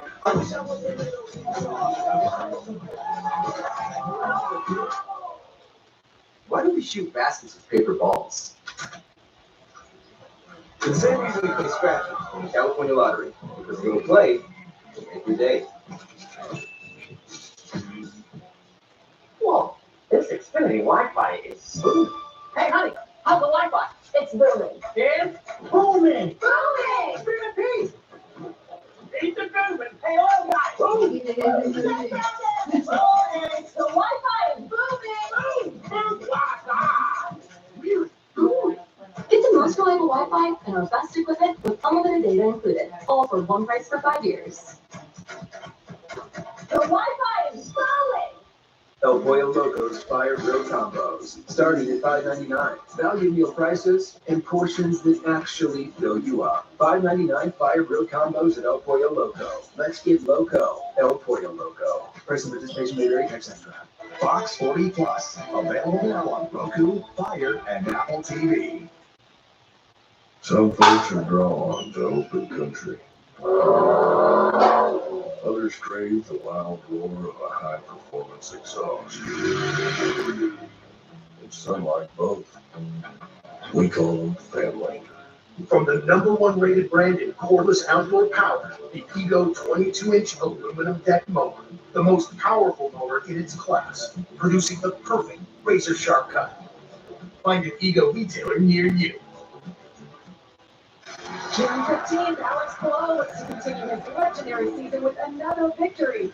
As the fastest racers in the world head to St. Louis, the IndyCar Series continues June 15th. on Fox. And Alex Palou, we say legendary season. He's won 5 times, including the Indy 500 this year. But it's Kyle Kirkwood who has stopped that streak, not once, but twice, and he did it last weekend in Detroit. So looking forward to seeing if it's one of those two, or maybe Joseph Newgarden backs up his win from last year at St. Louis. What a wild and exciting race in Detroit, back and forth, and had some cautions and late race drama. It was a lot of fun to watch. They haven't had a lot of cautions this year, so yes, that race had a little bit of everything. Well, Michael, you were busy this week. You were down in Atlanta. Yeah, talking about a little bit of everything. We sure did have a good time this past Tuesday in Atlanta when we renamed the Atlanta Motor Speedway with fireworks and all. Look at that. To the Echo Park Speedway. Echo Park has the best trade-in value in America, and we traded that thing in. There you see Marcus and David Smith, Governor Kemp, First Lady Marty. Just a great day. Christopher Bell showed up, Ross Chastain, Kyle Petty. Look at all the dignitaries that live there. Outstanding. What that's not all about. I love that they got Ross holding something other than watermelon for once a peach. I even supposed to kill him to do that. It was funny because they were trying to get him to bust the watermelon. And he said, I like to try to save that for my win, so how about we just hold some peaches. What a great day it was at the Atlanta Motor Speedway, though. Well, it looks great, and now we have to train ourselves to call it. Yeah, it was the Atlanta Motor Speedway. We were at the Atlanta Motor Speedway. Now it's the Echo Park Speedway. The choose haven't just taken place. Interesting here. Take a look at how things got shuffled up just a little bit. Corey Hyman, Carson Hocevar choose the outside, but Caden Honeycutt now going to get all the way up to the front row. We've seen him making a lot of passes today. If you're on the 45, let's get an update on Raja Karut. Caitlin, what are you hearing? Yeah, well, Jamie, remember he had that tire issue earlier in the race, set them back, but he just made a pit stop saying he was aerotight on exit. Nothing too bad, but he wanted to be freed up, so the team made an air pressure adjustment. He's back on the lead lap, but this has definitely been a race of attrition so far for Raja Karut. Jamie? Yeah, they mixed up their strategy from early on when they had that tire issue. Yeah, and the goal for Raja now, right, it may be difficult to get back to all the way back to the front, but you want to minimize damage for the day. You have the problem early on. Don't try to get too much all at once. See the stage points for today. Corey Heim, he's gotten all of them. He's maximized it per usual. Ty Majeski with a nice job. That truck coming to life, I think he's going to be one to give Corey Heim a run for his money. And then Caden Honeycutt. On the front row, baby. Look at him in that beautiful white, baby blue, and red truck on the inside. Corey Heim on the outside. Green flag is in the air. It's the third and final stage for Michigan. Tanner Gray hopped up into the conversation as well. We saw how fast he was at practice. Now all the bigger pushes there to start this one. You see, much like the last restart, the outside lane, as they come off of turn 2, starts to prevail. That's why those two opted to make that choice. But a great job by Caden Honeycutt right there to get back up there, to fill that hole, which then gives him the shot to hold that third place. Look at Connor Mozak, still trucking in the 81. They have made some noise today, running up in the top 5. Oh, fifth now. That was contact. Another inch closer, and it's a crash. And I talked earlier about spotters. Those spotters are going to get braver and braver and making those moves even more and more dicey as we race towards the checker. And look who's out front, Carson Hocevar. These two have been back and forth up front today. Hocevar has led 37 laps and counting, Heim 29. Big push. This is a thinking man's game right now, Reed. And these guys are going to spend the next 50 laps just trying to calculate how the moves can work, what they need to do to get themselves in a position to make that one final pass at the right time. On that side of the screen, we see them trying to calculate. On the other side, those guys that are in a hornet's nest, just trying to get up there where they can think about calculating it. Those 4 trucks there, since about midway point of the second stage, have been the 4 fastest as I look at the scoring monitor. It's lap after lap. So the cream has certainly risen. You see here a great push for the Joy trying to get into the conversation. I've just been surprised a bit that Lane Riggs or Chandler Smith, either one, haven't been able to make their way to the front. Week in and week out, we talk about those guys. Oh, Jack Wood goes around hard into the outside wall. Caution is out. The first for incident. I think it was too hard. Hopefully he can drive around and get her tuned back up. You see a lot of damage to that left rear. Jack Wood was 21st at the moment of that impact. He's going to bring it to pit road. She scratched up, Michael, but doesn't look too bad to your point. Kind of tracking okay. There'll be some flat tires and some skinned up sheet metal on that left side. Catch what happens with Jack. Whoa, that's classic just loose, right, Regan? Yeah, just got up into some what looked to be some air that he wasn't comfortable with, and you could see the front of the truck hop a little bit as he got up there, and almost like once that happened, he just broke all traction, and it just came around, unfortunately, and Jack running in the 21st place and was trying to get his way back further forward in the pack. You can see that's the contact to the left rear. Hopefully they can bash her out, finish her up at least. Let's hop on board with our buddy Frankie Muniz and the Muniz and Morgan truck. Man, that's a good feeling, isn't it, Regan, when you see a guy cycle slip and like you're heading in the right direction. You know the low line is what you need. And just a classic Michigan spin right there, right? You get caught in a bad area if you're Jack Wood in terms of the errors I just mentioned a moment ago, and you feel so helpless as a driver because you know that it's coming around and there's just not a lot you can do about it. Celebrating Jack Wood and a great qualifying effort this morning. There is a reason we're under caution at Michigan.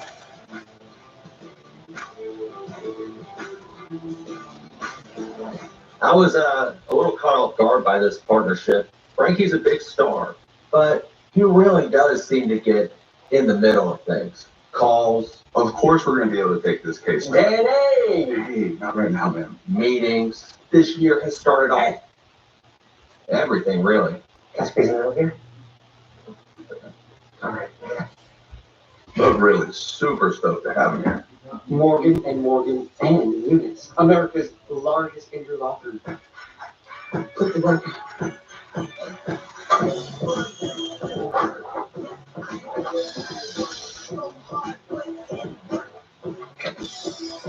Mommy, I have to go potty. You gotta do it. Oh.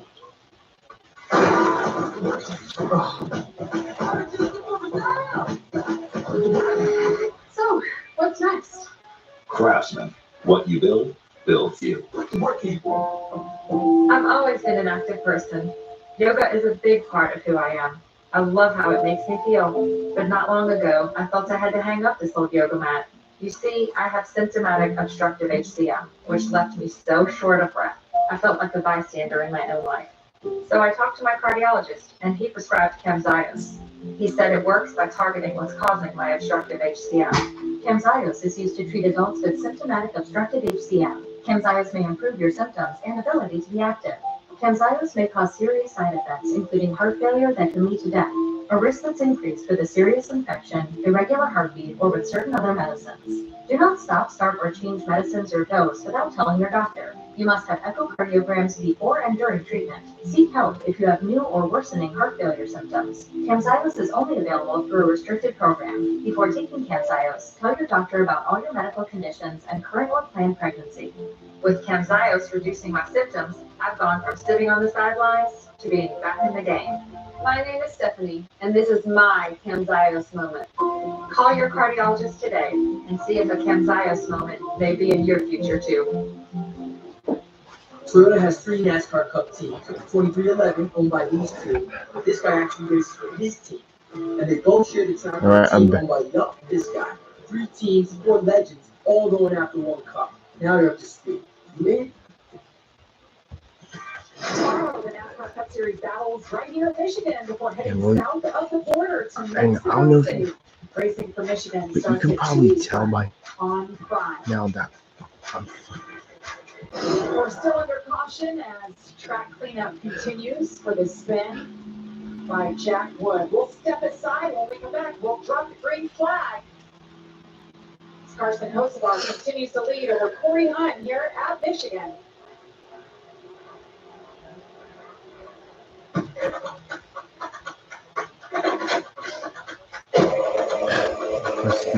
I deserve better than that.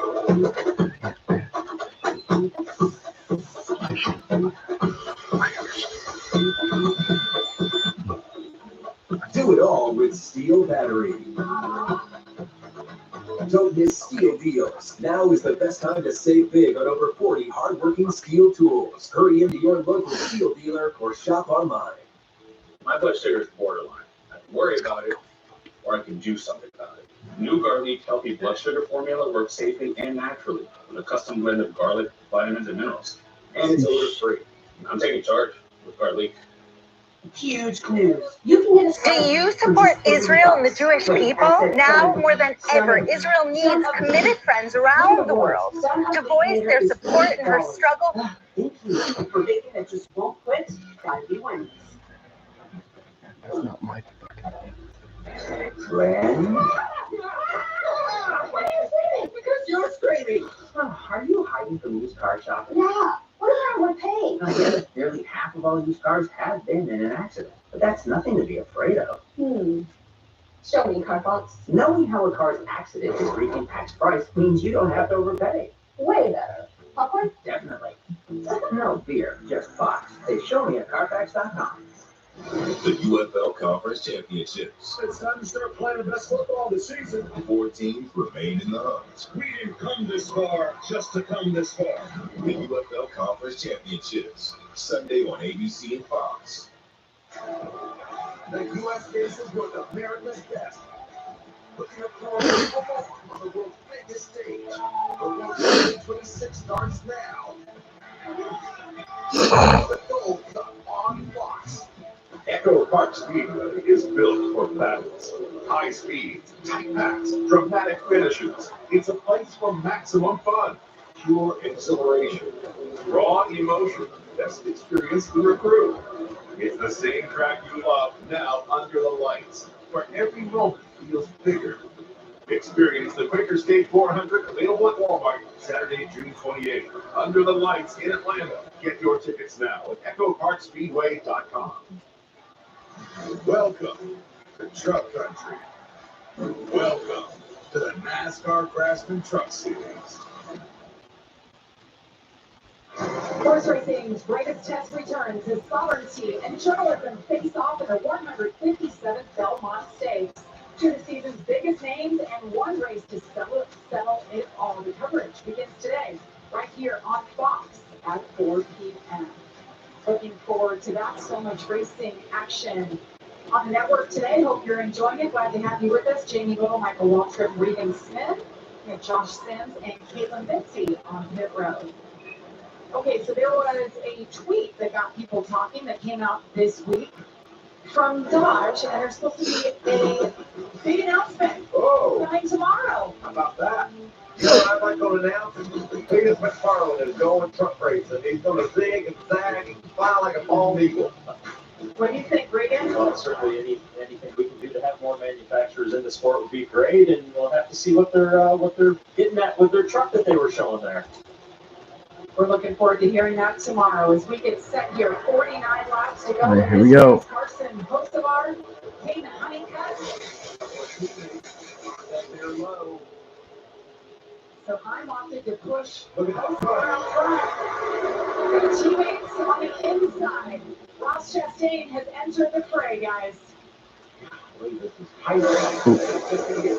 Caution. Certainly is, and Raja Karu. Gosh, it's been a day for him. Last week's winner had a tire issue early in this one, was off sequence, and that is a big hit. That'll do it for that truck.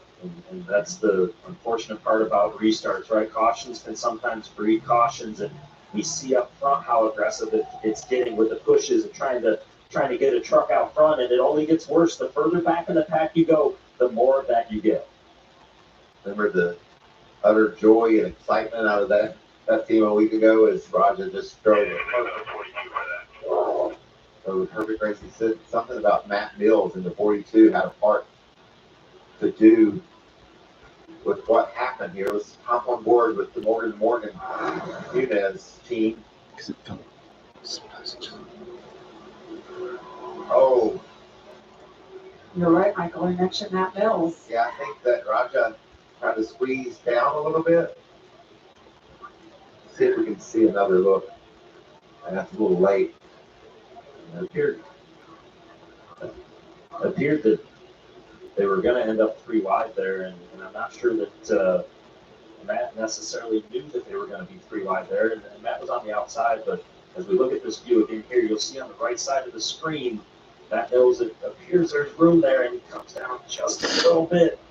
And that's enough to upset Raj's truck right there, which then ultimately ended up in him trying to save it, and as he saved it, they went up and slapped the right rear and then followed it with the right front of the truck. And you said it. When these restarts start happening over and over late in the going, you just try to take more chances and more chances, and sometimes you just don't get you don't have the room to try to do what you were attempting to do.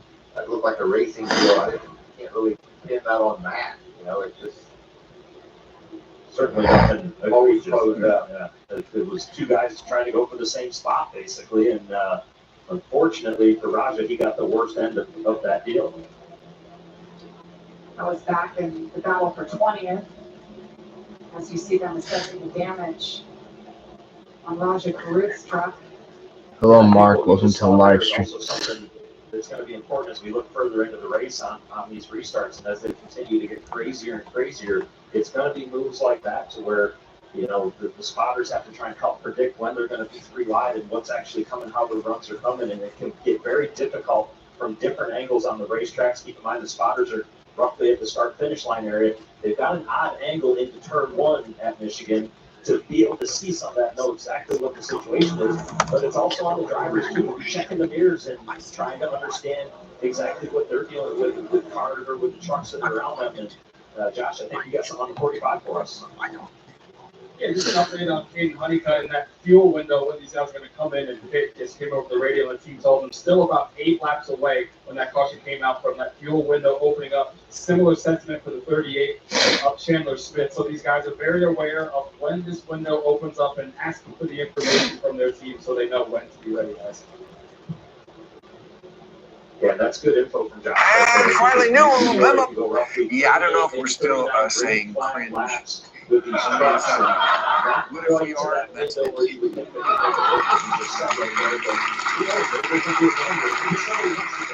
Said it before, I'll say it again. Either give the land back or shut the fuck up. I understand the desire to right wrongs in the past, especially when you get to take the world high ground and then build 8,000 square foot mansion on it. I think, Michael, the main thing you've got to figure is how many caution laps do you get, right? How much can you save during those caution laps? Just see and I'm sure Julie and immediately sincere about her love for the the issue is if it goes green flag, you know that you can't make it, and if you have to put on the green, it's kind of pointless at that moment to do that unless you can shorten up that final pit stop if you want to. When we saw Roger Crude take that partway to the left turn back into the garage, so his day is done. The Tigers baseball night in America, right here on Fox. Another chapter in America's greatest rivalry unfolds as the Red Sox take on Aaron Judge and the Yankees. Or the Padres battle the Brewers. Local listings to the games in your area. That's tonight at 7:30 Eastern on Fox. We are racing, so we got horse races, or we got baseball. A little bit of everything for you here. Good Saturday afternoon, I'll tell you that. Particularly open this time by. You're going to see a lot of people take advantage of that. We haven't seen a whole lot of lap time fall off. I think that's the key to some of these teams. Maybe they can get these tires.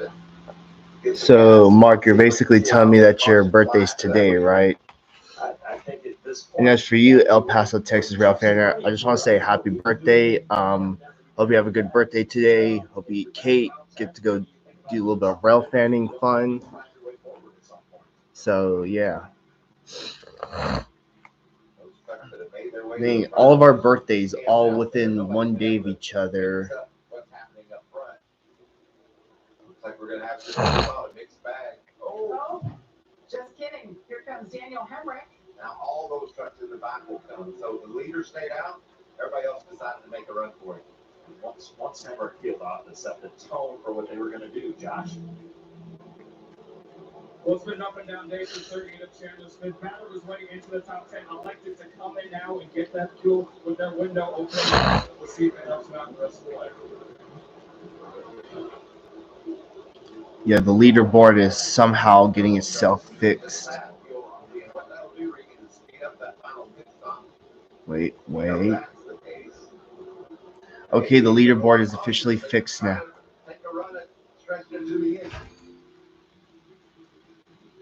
Frankie Muniz having a decent day. Where is the 33? He's ranked 18th. Oh, okay. 45 to go as of now from Michigan. Stay with us. Green Flag Racing is next. Whether Dad's vehicle is his prized possession or the family hauler, he needs to protect it. This Father's Day, give him the gift of WeatherTech. From laser measure floor liners and cargo liner to keep his interior pristine, to seat protector to guard against stains, and sunshade to block harmful UV rays. The Cup Phone perfectly secures his phone while driving. Order these American-made products or a gift card at WT.com. Happy Father's Day. Hey, it's Harvey. Yo, Timmy, George. You did the RV? How was the RV? Catch it all up?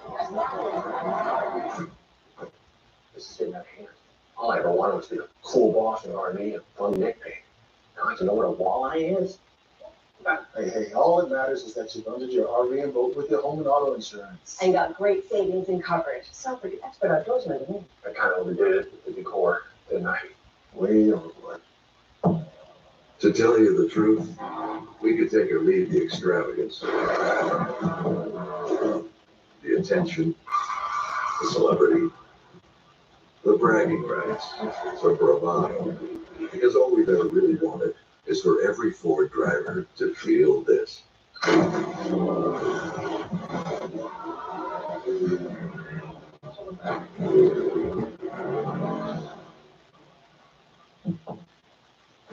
Now this is how you end the summer, under the lights, surrounded by history, at the place where legends are made. This isn't just a race, it's a moment of truth. Their last shot at the playoffs, your last chance to see regular season action. Friday night, Xfinity lights the fuse. Saturday night, the Cup Series delivers the fireworks. This is Daytona. This is everything. Get your tickets now at DaytonaInternationalSpeedway.com. Saturday is Baseball Night in America on Fox, and the game's most iconic rivalry is ready for its next chapter. No stage bigger than this one. Rafael Devers leads the Red Sox against Aaron Judge and the Yankees. Baseball Night in America tonight at 7:30 Eastern on Fox. Welcome back to the NASCAR Craftsman Truck Series. 43 laps to go here. Carson Hocelar continues to lead. The Sunday racer over here just to collect the wins, but it's going to be hard to hold off Corey Heim, who will restart behind him in that 11 truck. And Caden Honeycutt, let's see what he can do on the front row. We've got a couple of cautions in a row. See if we can get some momentum rolling here as the flag is back in the air. Watch these pushes from both lanes. All the way down into turn one. Tyler Ingram stands out, makes it 3 wide. This is going to put Corey Heim back from the front row, which we haven't seen there in a long time. And that was a great move by Ross. Maybe caught him just a little bit off guard with that move. Ross, the previous restart, had started on time. Look at how tight. Where's the 38? He is. I just saw. Oh, there he is. He's 16th. Chastain washes up the track right in front of Corey Heim. He hangs on to it. Carson Hocelar was not to be denied that lead, even though it was a squeeze ahead of Andres Perez, you see him on the bottom. Andre Perez up there.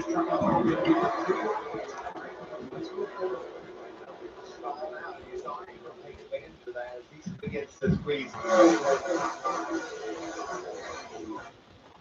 77 truck, you mentioned having a great day. The rookie in the Truck Series will be making his Xfinity debut next week in Mexico. Look at this battle.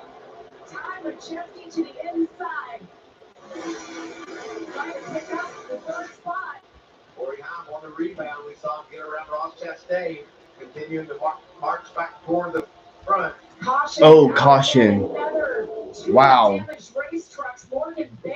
Morgan Baird and Nathan Bird. The other.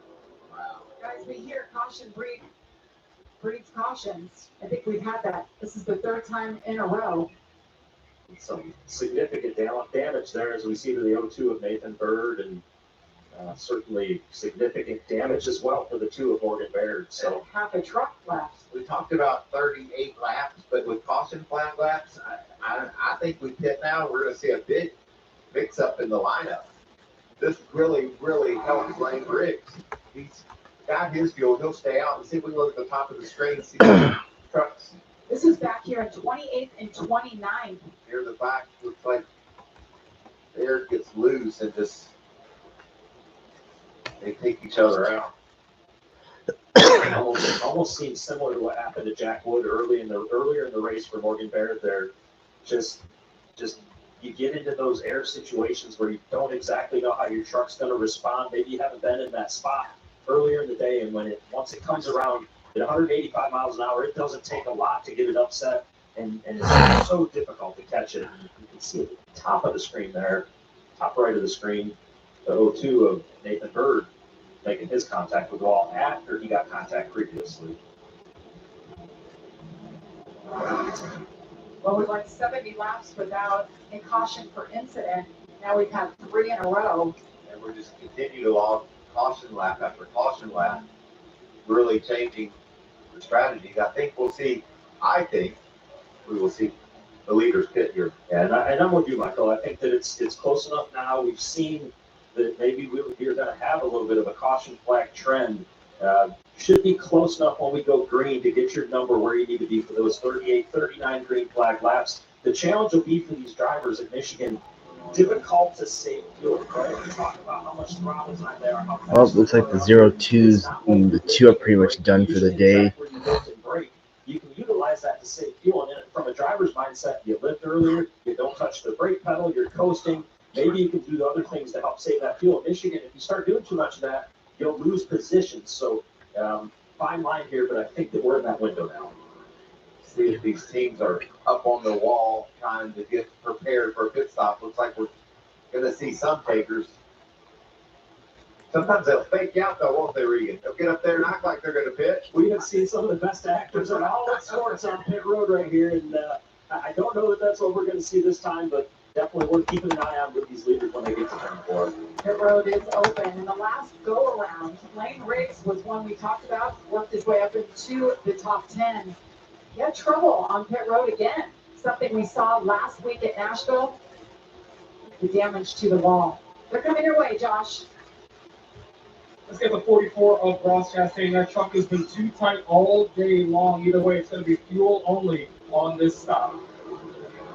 Well, Josh, Corey Hunt in the middle of your screen said our truck just shut off like it did at Miami. He said, I don't know if it's a fuel pickup issue or what. So he said the dash didn't stay powered up on that 11. So they're going to try and see what that could potentially be. Then for the leader, Carson Hocevar. He didn't give any feedback yet on that truck, but so far he's in a pretty good position potentially to get a 6th career win, guys. We saw a lot of 4-tire stops there. Regan. Corey Hunt just now leaving his pit box. That caught my attention when Caitlin said they have that issue where it just shut off again, like in Miami, where that was wild, wasn't it? It was. He had it won, right, Michael? And he hung on. They caught 3 trains yesterday. How nice. See Daniel Hemrick and Chandler Smith on the left side of your screen, plus 10. Got to believe that was either 2 tires or even potentially gas only on those trucks. And Michael, you predicted it before. 2 CSXs and a Norfolk Southern. Nice. Yeah, you've seen it all day long, and he's going to make this next restart even more intense than the previous. We're going to find out how strong Corey Heim is and how tough it is for these drivers to make moves, because there's going to be a lot of trucks up toward the front that weren't there earlier. And as you mentioned, trucks up to the front that weren't there, it's going to be guys that maybe you don't know how they're going to react with these moves, when these moves come, and when these moves at the end of the straightaways are so big, the runs, and certainly something we'll have to keep an eye on. So I was mentioning that Lane Riggs had issues on pit road last time he came down. Right, so Grant Enfinger's the race leader. Michael Regan, very similar to what we saw last week. It looks like a shock issue, maybe. Regan was the tire just doesn't fall out of the fender. And we knew we had a new truck last week. And the fact that they just didn't have the fenders where they needed to be and caused a problem. and we know how fast he was last week. Watch here. Again, just a little bit of power on the right front. Yeah, looked like a very similar issue. This was the second stop last week at the end of stage 2, and maybe a little different here. This one, you see the jackman asking him to turn the wheel to the left. He's asking the driver to turn the wheel to the left so it can clear its defenders. But I think what we just saw today was, as you said, Michael, more of a shock issue. The tire didn't drop out of the fender wall and took even a little bit longer. So I see Mexico's playing against Switzerland in soccer. In soccer, or as some people call it, football. Literally. Outside the top 15, fast trucks, guys that have been up there all day in the back. Yeah, for those who don't know, in other countries, soccer is known as football. Literally. Again, I don't watch soccer, but full respect to those who watch it. I don't hate the sport. I'm just not into soccer or football, as it's called. But again, full respect to those who watch it, of course. Yep. United Kingdom is one of those countries that refers to soccer as football. Before we do that, Josh, we are going to bring him to a halt. The red flag will come out. Repair work on that safer barrier ongoing. So, Josh, what are you hearing now on Ross Chastain? Yeah, so on that last stop, the plan was originally, according to crew chief Wally Rogers, to just go with fuel only. But Ross, right before they came to the pit, he went on the radio and said he really wanted those 4 tires complete. That could be the difference for them. And when that comes up, the driver wins out. So Ross got his tires, Jamie. So he got the tires, and now he has time to sit and think about the ending to this race. Well, and Wally Rogers, I got to imagine, you're sitting on the pit box, and your plan is to go fuel only when your driver is Ross Chastain, and we know the success that Ross has had at the Cup level, and of course winning the Coke 600 2 weeks ago. If your driver says he wants 4 tires, I think that you're going to listen at that moment. You're going to throw a little bit of an audible there and give him exactly what he wants to think that he needs to have to go to battle with at the end of this race. Wally Rogers been around a long time. That guy's sitting on the left side of the pit box. As the drivers stick their trucks on the track, work ongoing on the safer barrier. We'll step aside. 38 laps to go. Are you gonna head off to celebrate your birthday? All right, man. Have a good one. Thanks for stopping by. Hope you have a good one today.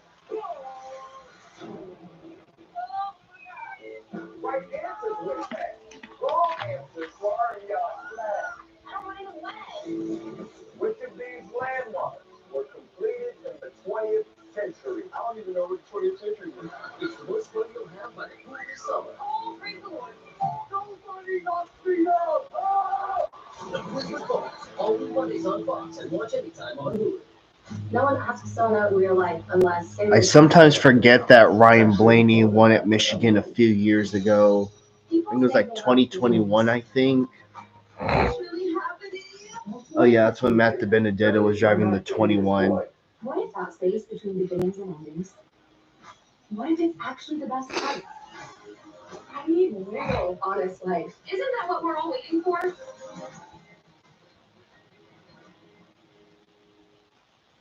Let's go. Fox Wednesdays. Oh my God. Gordon Ramsay is going deep undercover. I love this special abundance of items. That is one fat rat. I've seen enough. I'm going again. This restaurant is closed. Wait, what? I can't help without you wanting to change. I have the 4.6 rated. Kentucky.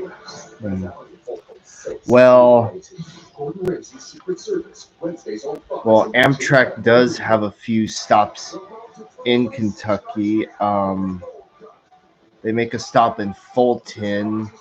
Fulton is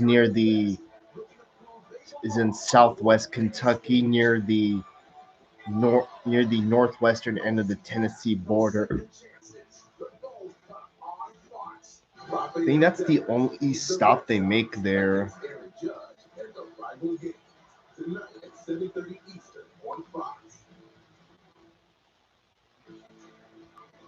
And they make a stop in Maysville.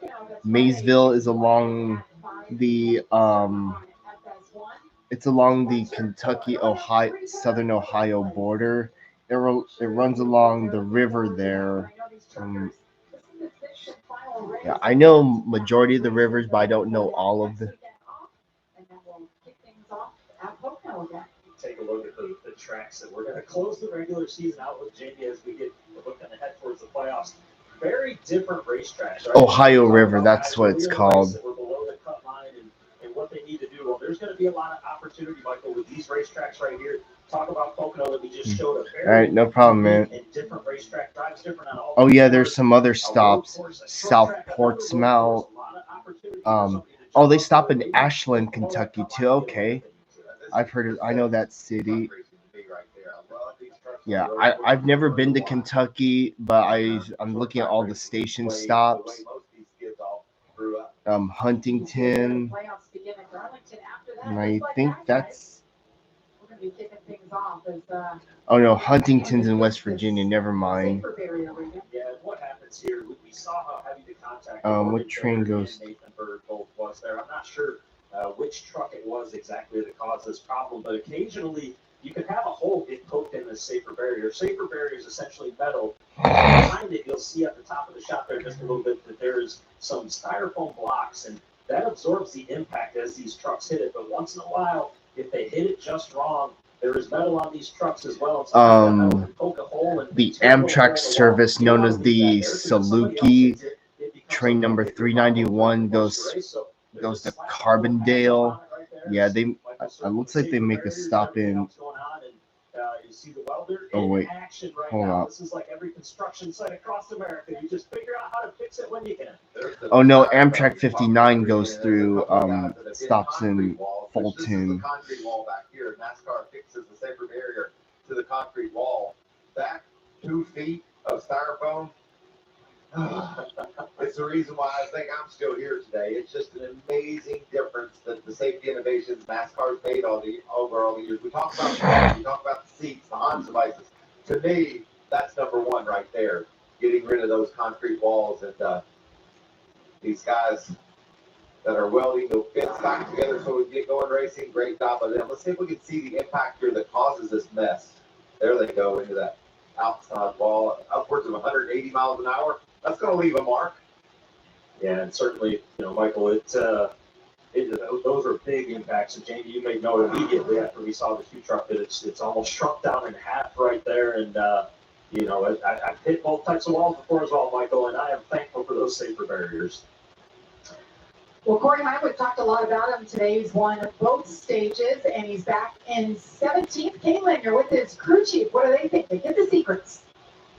Yeah, Jamie, well, we also heard Corey saying his truck shut off for a split second. What do you think could have contributed to that, and what is your level of concern? Concern's a little high right at the moment. We still got 38 laps to go. Truck's fast. Corey's doing a great job. Level of concern. Yeah, the 02 of Nathan Bird and the 2 of what's his name? Shit. Half dozen races, so it's most likely a camp sensor. Morgan Baird, yeah, they wrecked in turn 3 and they hit the wall hard enough that they have to do repairs on it. All right, thanks for your time. Good luck to you. Corey Hyman, one of the better trucks throughout the course of this race. Jamie? Thanks, Caitlin. Yeah, you go back to race number 4 on this season when we heard the same thing happen to Corey. He managed to still finish third, but Michael, that's just how good his truck was before this little part, inexpensive part, ruined their day. Yeah, he's hoping that Gremlin makes an Irish goodbye to the Irish Hill. He doesn't have to worry about. And I appreciate Scott Zipadelli, how upfront he is with stuff, right? Are you concerned at all? And a lot of times guys will tell you, no, we're not concerned when they really are, but he's telling us exactly what he's thinking right now, and that it's not good, and he's worried about it very much so. Yeah, well, Josh, last week you were interviewing Raja Caruth, who was overjoyed with the win, and today you're with him out of the care center. Jamie, the ups and downs of racing for Raja Caruth. So, Raja, what happened there, and also how you feel? Yeah, Josh, that was a bummer of a day. I mean, we had a flat tire to start the race, and then spent all the first 2 stages trying to get back on the lead lap. And then there, just got on the lead lap, pushing the 33, and he's leaving a big gap, and I went to the middle, and the 42 just didn't know I was there. Yeah, I remember that flip I think, from Colton Hurd a few weeks ago. Yesterday, and just didn't really get a chance to show it. So really bummed for all of my HenryCars.com and Fire Motorsports Chevy team. Thanks for this racing, Miss Linda. Just a bummer because I think our truck was really good, just never got a chance to show it all day. Definitely a moment for sure.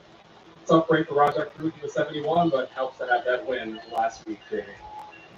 Absolutely. And I guess that leads to, he always has a great attitude. I was going to say, so humble and kind and gracious and thankful as the winner last week, and then equally as level-headed about unfortunate situation that took him out today. But a mature young man that I've really enjoyed to get to know over the years. Look at this. Grew up as a NASCAR fan. Wanted to be a racer, so he started iRacing. He gets his opportunity to, as part of the NASCAR Drive for Diversity program, and just continue his way up through the ranks, right? Rajah just has done such a nice job with the work effort that it takes. Top 10 in his debut at St. Louis, and now here he is, third full season, two-time winner. That was a statement win, too, at Nashville. We talked all year and all day today about Corey Hine, how fast he is. Now, did it same with Lane Riggs. He stood toe-to-toe with those guys and took them down and get back to win that guitar in Nashville. And Michael, he was in 13th in points outside looking in. He gets the win. He punched his ticket. So now we have 5 drivers locked in to the playoffs and 5 spots remaining.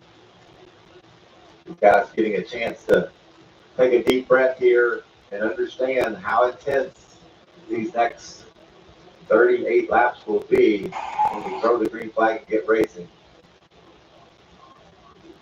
Well, it's been quite a season. 12 races in, we've had 8 different winners. Corey Hine with 4 and Chandler Smith with 2. Corey Hine, you know, there's moments where we think that number could be 8, and certainly it's been very close. And Tyler Ingram, Yeah, I know, right? It's been a long streak for him before he got that win finally this year. Yeah, it's kind of odd that Chase hasn't done much this year aside from winning the Clash earlier this year.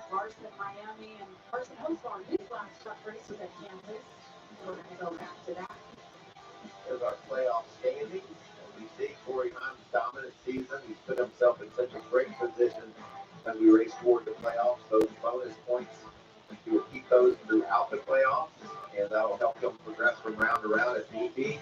But we haven't seen any reason to think speed won't be the reason why he gets from round to round. And then down around that orange line, you're above it, you're in, you're below it today, you're out. So we know how good Gio is today. Maybe he gets a win and changes the picture down there around the playoff line as well. We remain under red here for repair on the safer barrier. They're making some good progress. Shouldn't be much longer. We'll get this race back underway.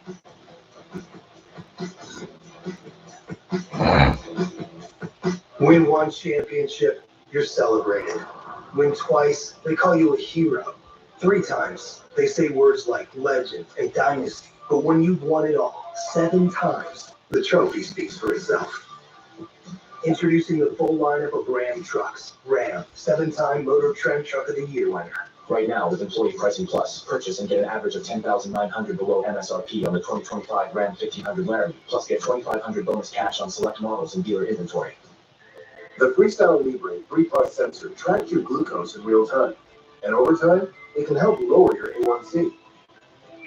This is progress. Learn more and try for free at freestylelibre.us. The DQ Soft and Toss Chicken Strip Basket comes in your choice of honey barbecue or new buffalo, layered with flavor from the top, bottom, and everywhere in between. Delicious from every angle. That's the Soft and Toss Chicken Strip Basket. Get yours now only at DQ. I was a little caught off guard by this partnership. Frankie's a big star, but he really does seem to get in the middle of things. Calls. Of course we're going to be able to take this case. Hey, not right now, man. Meetings. This year has started off everything, really. But really, super stoked to have him here. Morgan & Morgan Family Units, America's largest interlocker. Applebee's All You Can Eat is back, featuring the chicken tenders you've always loved, plus double crunch shrimp and riblets, all served unlimited for just $15.99, only at Applebee's. My blood sugar is borderline. I can worry about it, or I can do something about it. New Garlic Healthy Blood Sugar Formula works safely and naturally with a custom blend of garlic, vitamins, and minerals. And it's odor-free. I'm taking charge with Garlic. Welcome back to the NASCAR Craftsman Truck Series. Jamie Little, Michael Waltrip, and Regan Smith with you. Under a red caution, or caution was out, led to the red because of the repair on the safer barrier, but that is underway and hopefully not too much longer. We've talked about a few of the guys that usually run the Cup Series. Corey's part-time in the Cup Series now. It isn't my top favorite track. I mean, Sonoma is my top favorite considering it's my home track. But the thing is, Michigan is built similar to Auto Club Speedway. They're both 2 miles in length. And I mean, I know, albeit the only difference is that the racing surface is a lot different between those two tracks. I mean, Auto Club never repaved from the first race there all the way up to 2023. It was an old, worn-out surface.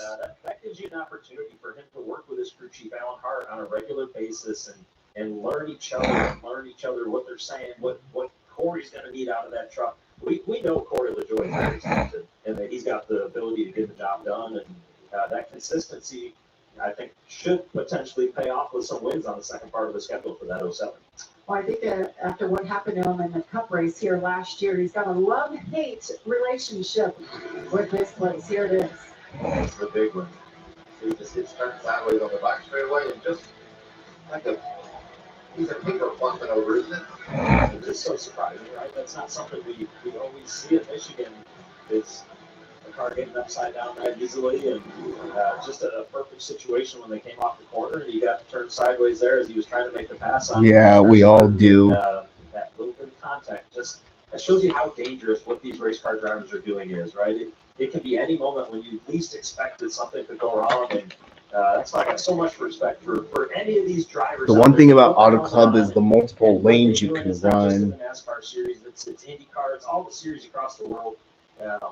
It is definitely something that it's not only a challenge, but it's not safe, right? Let's be honest with what it is. It's not safe, and they make it look easy.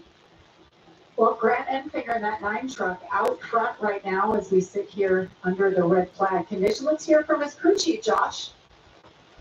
Well, yeah, Jeff Stankiewicz, you got your driver out front with some track position, just topped off during that last run. Okay, maybe the leaderboard isn't completely fixed, but at least the running order is somewhat accurate. Right now, we're probably about a lap and a half short with the numbers we've been getting all day, but we've also been in dirty air, not running wide open like the guys up front have. But we've just been stuck in dirty air all day. The truck has not been driving very good in dirty air, and he says it's pretty good when we do get a little clean air on it, but overall, we've just not been very happy. And we felt like if we pitted with everybody else, we were not going to march our way to the front, so we just felt like we had nothing to lose to try this, get out in clean air, see how the truck drives, and if we get another caution, we know we're comfortably safe to make it. So it was just a chance we're going to take.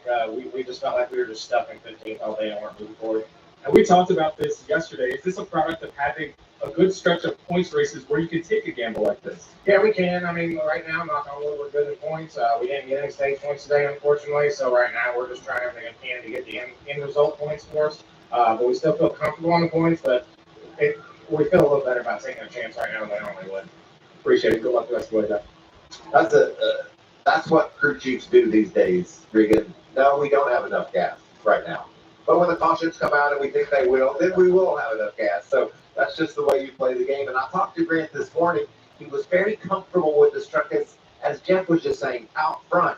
But in traffic, I think he thought it was a bit of a mess. And now they've made a play. They're trying to stay up front. Now, can the fast guys, can the Corey Himes, Ross Chastain, Hayden Honeycutt, can they fight their way through this pack before this race ends? Yeah, and I'm curious, right? You get your driver some clean air, as Jeff Stankiewicz did right there. You get him the clean air. You get him up front, comfortable, able to get a good read on his truck, understand what it's doing, and can he save as much fuel up there? No, but we've seen these cautions are coming pretty rapidly right now, so certainly not a bad call to try something different, to try and get your first win of the season. We know that number 19 CR7 Motorsports knows how to win, and Grant Enfinger certainly knows how to win. So put it in your driver's hands.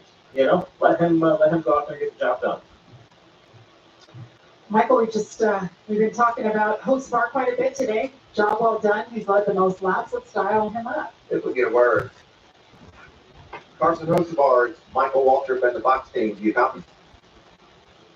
Oh, you. Yeah, I got you.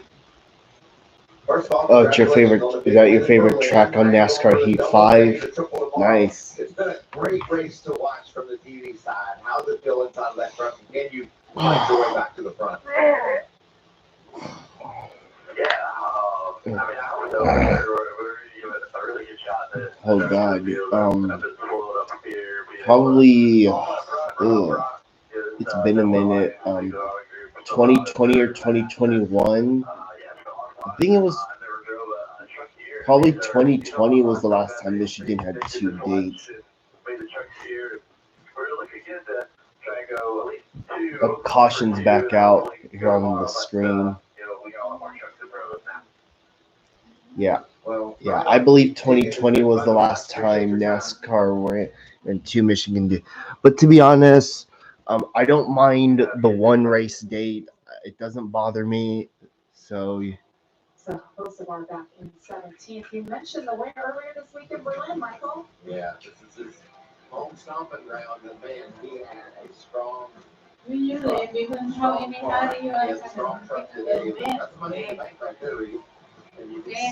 Yes, okay. Looking for your racetrack in Berlin. They've done a really nice job with that facility up there, and very often it's on their weekly night shows.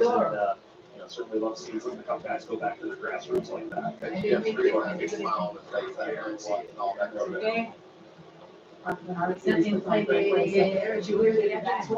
to life. The red flag has been lifted. The repair to the wall is complete. All right, we're back under yellow. So, if we have it all right, 1st through 7th stayed out that last round of stops. 8th through 16th took fuel only. 17th, Corey Heim, the first on 4 fresh tires. Yeah, so we've got a lot to think about here right now, right? 1st through 7th, they are on older tires now, given it's only a few lap older tires than what the guys behind them potentially are on right now. But they're all gambling. They're all saying, we want to take a chance on fuel, and we want to see if we can get to the end if we're going to get the cautions. Also, because of the running order, you'll probably notice that Tony Breidinger is up there because of the mix in the running order. If you tuned in for our horse race, you know how they line up 8 wide to go when they open the gates or on their way? You're getting ready to see a mess, just like you're going to see at the horse races, because our first 7 trucks haven't been that fast all day. And now there's trucks with pressure tires and there's trucks with new tires, and all are going to be just bearing down on these other guys. Man, we're going to see a lot of action. I just hope they keep them straight. How about Tony Breidinger? In 7th right now, she opted to stay out. New sponsor on board, Coach, a luxury brand. She brings new eyeballs and new sponsorship, so a new look for them. The primary here and at Talladega. So the question is, Michael, how long can she and those around her hang on? Well, they'll do their best, but it's going to be short-lived to remain in that position. You're just trying to, I think, Regan, if you're one of those top 7 that stayed out, maybe, I mean, take Grant Enfinger and Gio aside, and you're just trying to survive. You're just trying to make sure you get all you can on this restart and don't get wrecked. That was weird. And I think there's one more, Michael, that I would add to that list. Matt Craftsman, we know that he qualified 3rd earlier today. So we know that 88 truck has had some speed at different points. That's not shown it in the race, but if they've had the opportunity to work on that as the race has gone on, he may be able to stay up there. The rest of them, it will be a challenge, right? But it is also, that challenge presents an opportunity for these drivers, like Matt Mills or Jay Garcia. We know that Jake's been quick at different times this year, but now it presents an opportunity to maybe play a little bit of defense early on in this run. And if you end up even 1 or 2 spots better than where you were at the point when these other trucks pitted and the caution came out, then it plays out good for you. In certain situations, as you get 3 or 4 wide, it may be an opportunity to just try and keep the wheels straight and not get in trouble also. Well, what is Ross Chastain thinking? He's back in 18th. Wow. I don't know how you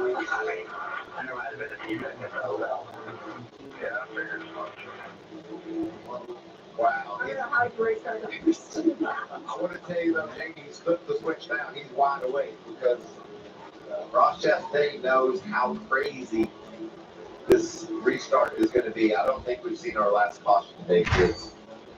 and interested Carson Mosmarch, who's going to come down pit road. We saw him top it off, but we also see him right now working on the right front tire. And what they're doing is they are clearancing that fender. And I don't believe we've seen him have any contact today, but maybe they saw there's something they're concerned about. And that tool they're using, Michael, that's used to get the fender away from the tire a little bit. And maybe they saw some rub or some wear on the Goodyear Eagle that they took off of that truck last stop and decided they better make a bit of an adjustment. And he's not going to lose much ground from where he was. And like I said, this is going to, just mark my words, it's going to look as crazy as you've ever seen when they throw the green here in a second. 5 cautions for 29 laps today. Will we see another one? Let's get it going. 35 laps to go here when the flag goes back in the air. Grant Enfinger, Gio Ruggiero. Is it his time? He decided to line up behind. All right, here we go. Second row outside. Matt Craftsman restarting on the front row. The KG veteran. Side by side with Grant Enfinger. Green flag. Here we go. Let's try this again. 35 to go.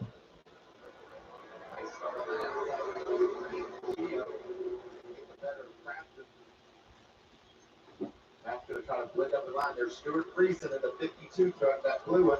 He's going to roll up to fourth. And look at that pack behind them. Chandler Smith on the inside. They're looking for the 38. What? Yes, I'm.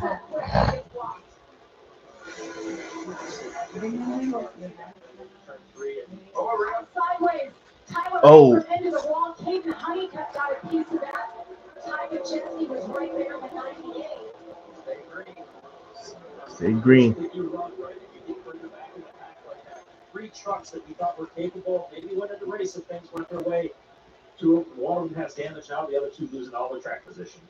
And Enfinger said, when my truck's out front, it runs pretty good. Well, look at that thing. He's stretching them out really nicely. It's the first time really today, Michael, that he's had that clean air. He's been back there mired in dirty air and complaining about how bad he was handling. Chastain with a big push on Matt Hills. Oh, go up. Yes, he tries to go up the hill, and that opens up the door for Lane Riggs to come low. A lot of contact around this racetrack. Not sure who was there to go up, but he did go up, and he made room to go up, and it was all to do with how strong it was. Good moves as well. Inside of Lane Riggs.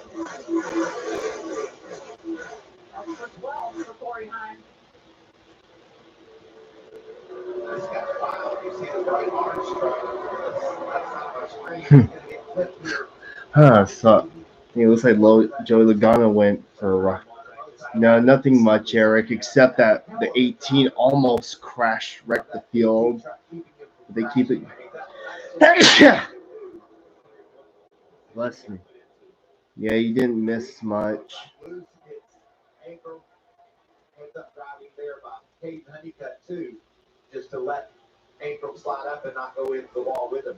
And certainly Ankrum is not going to like this truck the rest of the day with that damage inside. These trucks very sensitive. Yeah, Ty Majeski, Caden Honeycutt they almost crashed into the 17, into the 18.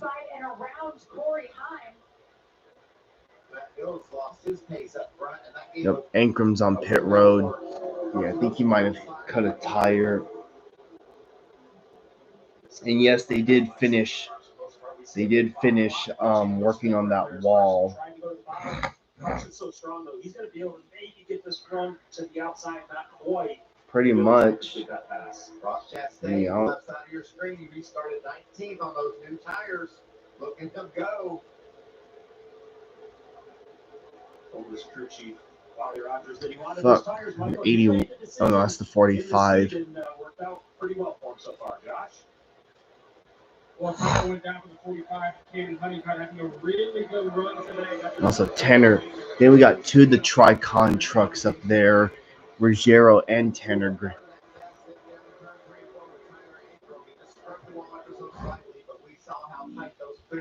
Huh. Damn, Logano went flying again? Shit. Daniel Hemmer Talk about a rough day. right behind Ross Chastain, you see the biggest number since lap 91 on the restart. Copart took 16 spots. Chastain up 12. I'm feeling a little hungry. I haven't eaten a lot this morning. But solid day. You got to give a shout out to Infinger, Ruggiero, Tanner Gray, those guys all that started up front there early.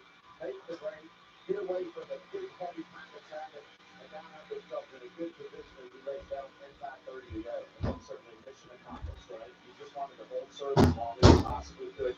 Try to make these guys with four fresh tires, you see a nice video outside by Lane Briggs. Try to make the guys with four fresh tires wear their stuff out getting to you, and then that can give you the opportunity to hold off. There's more than 3 wide down the back straightaway.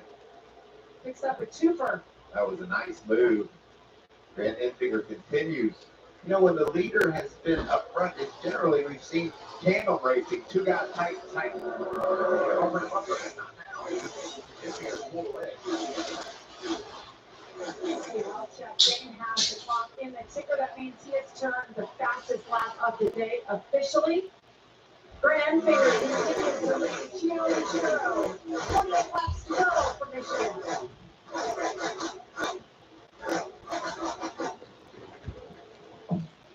To tell you the truth, we could take or leave the extravagance, the attention, the celebrity, the bragging rights, the bravado, because all we've ever really wanted is for every Ford driver to feel this.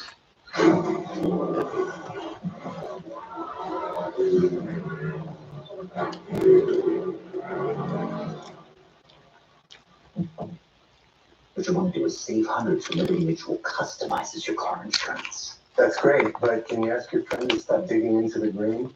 I can ask, but he's not going to. Only pay for what you need. Liberty. Applebee's all you can eat is back, featuring the chicken tenders you've always loved. Now served unlimited with 8 sauces to choose from for just $15.99. Plus endless riblets and double crunch shrimp, only at Applebee's. Chicken so juicy, avocado so creamy, vinaigrette so tangy, super green so super green. New Fresca salads and wraps from El Pollo Loco. Let's get loco, El Pollo Loco.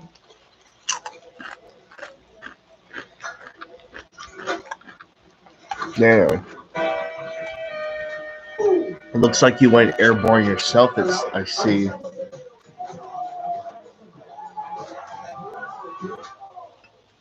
Why don't we shoot baskets with paper balls? The same reason we play special. Oof, ouch. Because we'll play every day.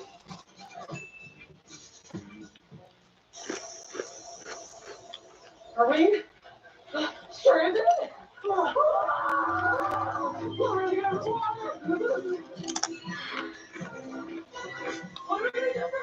Guys, I've got AAA.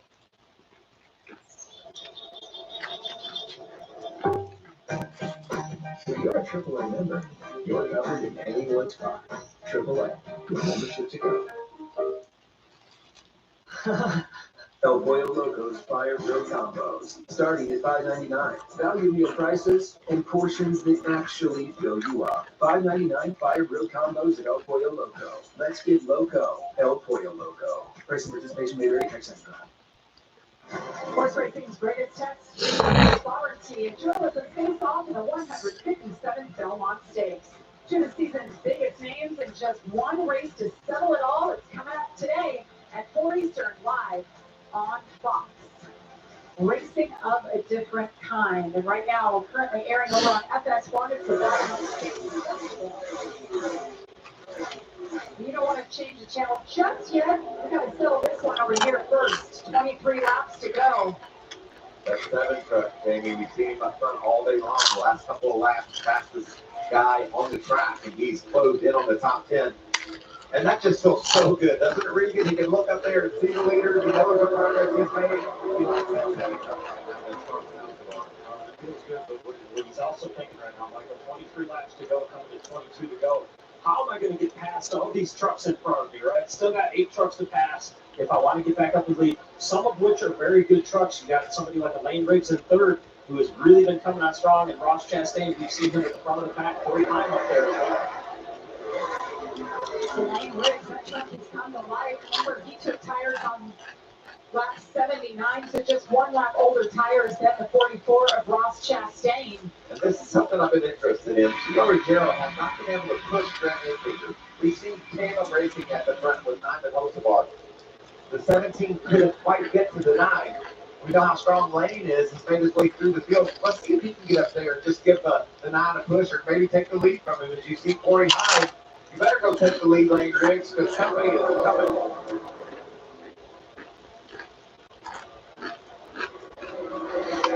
Corey's pushing Ross Chastain. There goes Ross around the outside. To be able to get yourself to the outside, not be on the bottom. So if you don't complete the pass, you don't have to worry about maybe 2 trucks passing into the outside instead. So Ross Chastain showing a lot of points right there to try to break that lead out. As the leader crosses the line, we've reached our Craftsman. 20 to go. Grant Enfinger stays out on that last round of stops. He continues to lead here. Lane Riggs closing quickly, though. Tried to take a peek. Damn, he looks like more than one went airborne.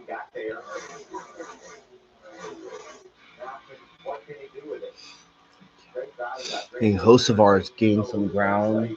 I'll give him that. We've seen a lot of speed out of these trucks behind him today. You've got a couple concerns for the 9 truck at Grant Enfinger right now. You've got older tires than the competitors around him right now and on the truck, comparatively speaking. You've also got some possible fuel concerns, right? We heard his crew chief from the right left, Jeff Stankiewicz, mentioned to us that they were a lap and a half or 2 laps short. Wasn't exactly sure where they were, and that they were going to have to burn more fuel as well, being out front. So a number of things for them to be thinking about with the 9 truck. That 11 truck, the red truck in 5th, he keeps giving people pushes, and they take advantage of his pushes, but he can't take advantage of them. He's not been able to put himself in the right position as of yet, but he's still got a lot of turns left to be able to get that done. Yeah, he helped out his buddy Gio Ruggiero, his teammate. There you see Ross Chastain gets down on the inside of Gio. 45's back on pit road. He's going to try to help Ruggiero, so the 2 of them can try to get around Ross Chastain. Chastain in the 44, Corey Heim in the 11, both on newer tires. Gio's been strong all day, and he's doing a great job right now. The rookie has been really impressive all season long. Keeps it up in the 2nd place in the last Daytona race, and now look at him go. 20-year-old from Massachusetts. That was what you've done, right? Put yourself in positions to learn how to calculate what's going on at the front of the pack. And we've seen him do that for a number of weeks this year, and continues to. Now he's going to have to figure out how to calculate holding up Corey Heim, who's been so incredibly strong at different points in this race. The other thing that we got to look at, catching up Corey Heim is now Carson Hosevar. We've seen how to calculate the 2 of them more when they're at the front of the pack earlier in the race, being able to choose when and where to pass. Now that they're together like they've done on restarts earlier on, will they be able to maybe work together to get past some of the stars? We went from a Heim party of 5 to a Hosevar party of 6. Party of 6. That's what this league is all about. I'm just impressed with Grant Enfinger. All day we've been talking about him not being happy with the handling of the race truck, so they get a shot out front, and look at him. He's holding them all off. And that's the beauty of what we call clean air, right? And that clean air is, we might be speaking too soon here. Lane Riggs, and here's the problem. If Lane can't complete this pass, which he's not going to be able to watch a turn 2. Lane Riggs looking to the. Big touch, Nick Sanchez gets sideways, he wrecks the 38 seats.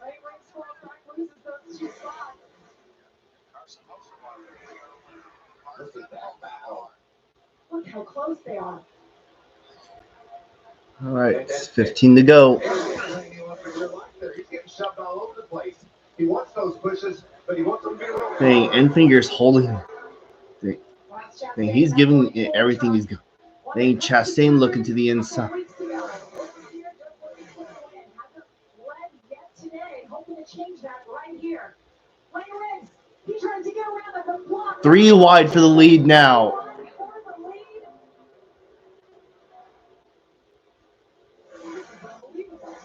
Really tight coming off right here. So Ross wants to keep on the outside of the lane, which he's been able to do so far. What they're going to have to watch out for now as they side draft is right here.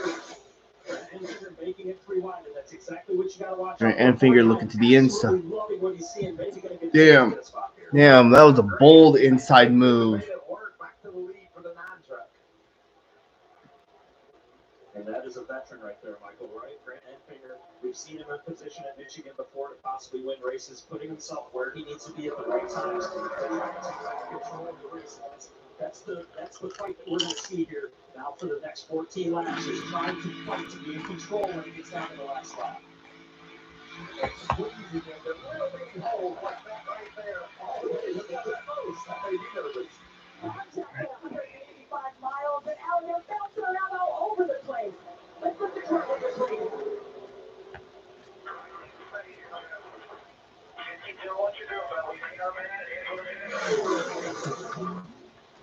Yeah, he's talking about gas.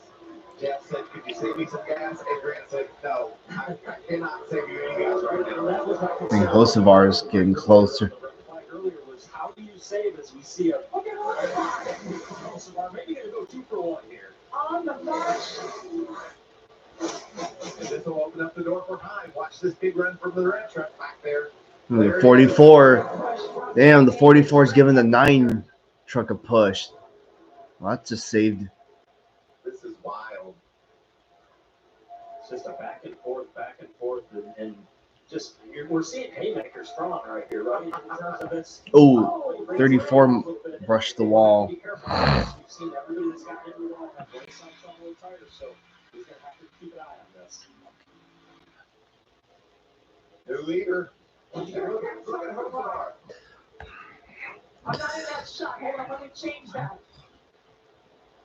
Just looking for any area you can find on the straightaway right now. 11 to go. All over at the front. You guys got to have a lot of trust in one another, and that trust will run out. There it is. Right Oh, there we go. Whoa, there goes the 44. Wow. Damn, the 44 went for a slide and he saved it. Wow. Oh, wow. I don't know that I've seen one that sideways in a long time and save it. And great job by Ross Chastain. Of course, Carson Hocevar now gaps the field, right? Gets a little bit of a lead. But let's remind you, as we take a look. Why is he shaking it? Something's going on with Hocevar. left rear engine, wondering if there's damage enough there to cause a flat. We see the Goodyear is rubbed off that Eagle. There's some debris on the back. Will that bring out a caution? I don't know if my heart can handle a caution. Somebody's got a flat. Tire carcass on the track. Caution's out. There it is. And the caution is out. Lane rigs. You called it, Reed. So much here over the past 5-6 laps to unpack right now. We really needed a break, didn't we? We gotta size this thing back up and see who's gonna do what. And that trouble for Lane Briggs side, if we go back to that and we see the tire on the racetrack, that was a result of the contact he made off of turn 2 into the wall. And these trucks are metal bodies, very easy to get a fender knocked in onto the tire, in which case it cut it down. So that was the result. This is what caused this problem for Lane Briggs. He just gets too wide off turn 2. So easy to do. You see the tire mark there. Someone had done it before him. Just that little kiss is all it took. The wall closes up on you right there, and the truck wants to be getting tight right there. We saw the trucks out in front of him taking some of the air off of him, and just classic Michigan, right? That's racing in Michigan. This is amazing truck control right here. And you see, the reason why Hocevar is concerned about that left rear right there, but watch what Ross Chastain does. He's got his foot wide open, Regan. Foot wide open. He's steering back to the right. He's waiting for that truck to catch. And you see the tire marks at left as it caught right there. He's waiting for it to catch and come back over to the left rear of the truck. And when that happens, you've got to be steering back to the right before that happens in order to keep it straight. And by the way, Ross is doing all this at 185 miles an hour. I know that was instant replay, slow motion. That was 185 miles an hour. Incredible save by him. Amazing. They were both sideways going for the lead of this race, and tremendous saves by both, especially that man right there in the 44. I'm worried about the 7 truck's left rear. I wonder, let's see if we can pick up some radio action.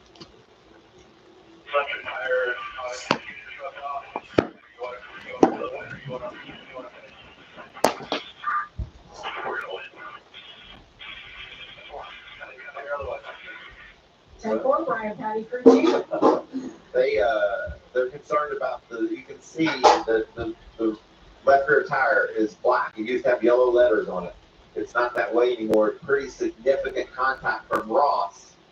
Will that tire hold up? That's the question for the 7 in Hocevar. So what's the communication for the drivers behind him now? They hear that, they know that's an issue to be heads up? Yeah, I mean, they're gonna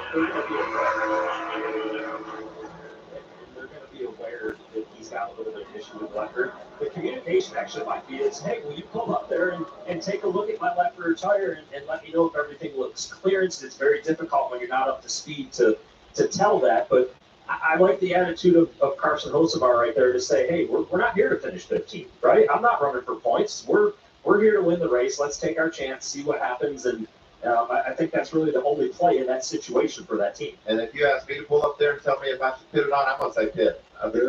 I think you better go to pit road and check on your tire. And I think their decision's being made for them. As we see with that great camera work right there, that left rear looked like it was flat. So we should see Carson Hocevar headed to pit road here in a moment. There it is. Great work for our Fox team. Oh, yeah, that tire's definitely. Beautiful shot to cover all this action that we kind of plenty as well. Yeah, he's going to have to pit. Ever since you said it's the Craftsman 20 to go, things have just gone crazy. They really have. They must have heard you. 6 cautions today for 31 laps.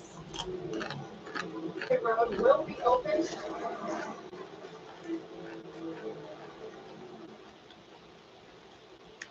Josh. Let's start with the 9 of Grant Enfinger. We heard from his crew chief, Jeff Stankiewicz. They tried to gamble, but ultimately he told me the tires were gone by the Damn, that's like 3 or 4 times he's gone flying. Yeah, Josh, Carson Hocevar have been so strong throughout the course of this race. They kind of went back and forth on what to do. They said, you want to win? Yeah, it's like Ingram 17 laps down after. Yeah, he might be done for the day. Yeah, tough break for Carson Hocevar. He told him we're going to win, but he just didn't feel like that tire was going to hold up. So now the conversation as they get ready to come back to green on Carson's radio is going to be, all right, we're still going to win. We're just going to have to do it from way in the back. And that's how quick a race car driver has to forget about things, right? Carson knows, okay, I can't change what's happened right here. I'm going to focus forward on figuring out how to get back to the front. It's going to be difficult, but we've seen Carson do some pretty spectacular things before in the truck. Well, you know, our director, Darren Foster, he's going to keep an eye on that 7 truck. Keep a camera on him. Let's watch as these laps wind down. And this is a chance for Corey Heim to see how this choose situation, when we get ready to make the restart, who goes where, which can help dictate his decision. I think he will go behind his teammate. What do you think, Regan? Maybe both those trucks choose the top side. We've seen it before from our leaders. Right. You know, you got team trucks there, Michael, right? And I think we've seen that throughout the course of the day right now. I'd have a little bit of thought process if I'm Corey Heim, though. I understand that it's my teammate there.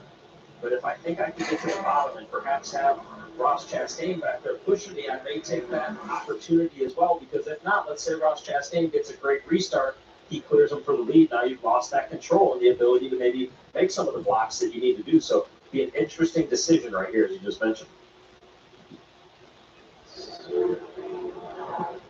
Ross has been really, really strong on the short runs as we see the two leaders take the top side. I figured that might happen. And then Ross is going to have Tanner Gray pull in behind him.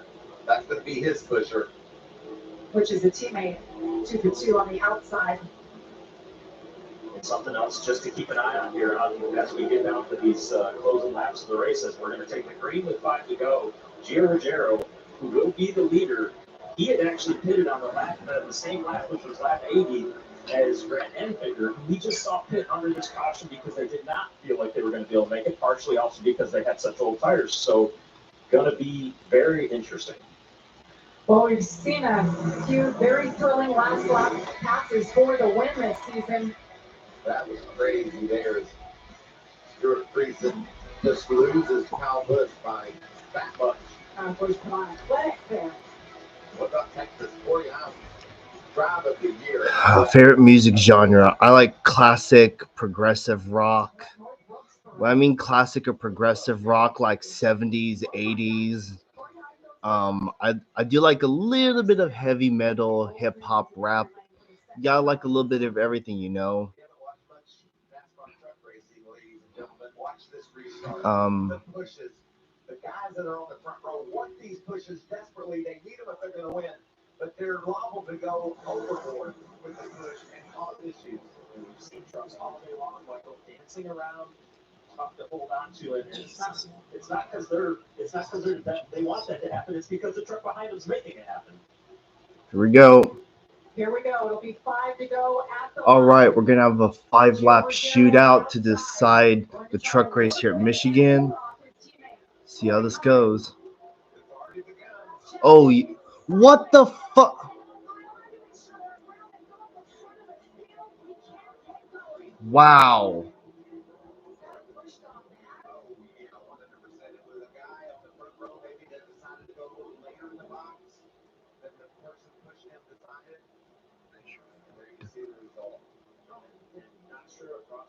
Well, there just went Gio Rogero's chance of winning his first race.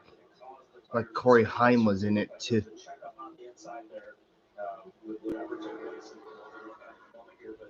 19's got. It just continues all the way back through the pack, and you see damage to Daniel Hemrick. Number of trucks that we're going to see. Oh yeah, alternate rock. Yeah, I like that genre too. Jesus fuck, they can't even go straight for one fucking lap. Looks like he came through that unscathed. Yeah, well, let's see where everything started out, because I don't know. A lot of trucks have to go to Tip Road. This is a mess. We thought it would be aggressive. It turned overly aggressive. There's the restart line. You can start in that box, and you can see the push from behind on Ross was just more than he could handle.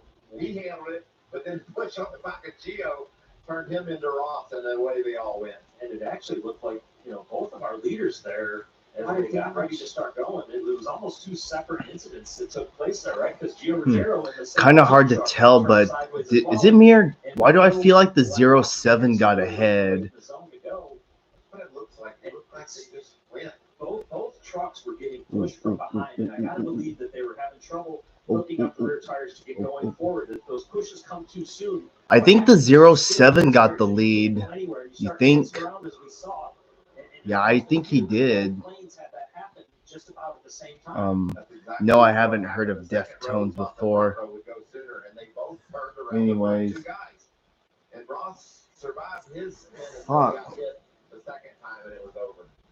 And you might watch that at home. I mean, it doesn't look like a messy cleanup, so there should be no need for a red flag, I don't think. As the leader of the race, you see the white stripes on the track there. He's got a restart zone, and just big hits back here through the pack. And the number 7, as you guys have mentioned, Carson Kosovar making it through there. But going back to the restart zone, Gio is the leader of the race. He's got the option to choose where he wants to go right there. And he can wait all the way until that last white stripe before he goes. Yeah, this is not the first time this has happened. And also, I refuse to believe he ran. About how aggressive it was going to be, and they went to the back bumpers of the leaders on the front row. So yeah. And it was just more than they could handle. Wow. When you hit that back end, it lifts those tires. Just show you how intense this race can be, or these resets can be. He sees the problem. Everything's going all right. It's like Frankie Muniz got through it. Just navigating the infield grass. It's been a decent day for Frankie Muniz, having the best one we've seen, Michael, and Regan. Yeah, Frankie just needs to clean that grass off the.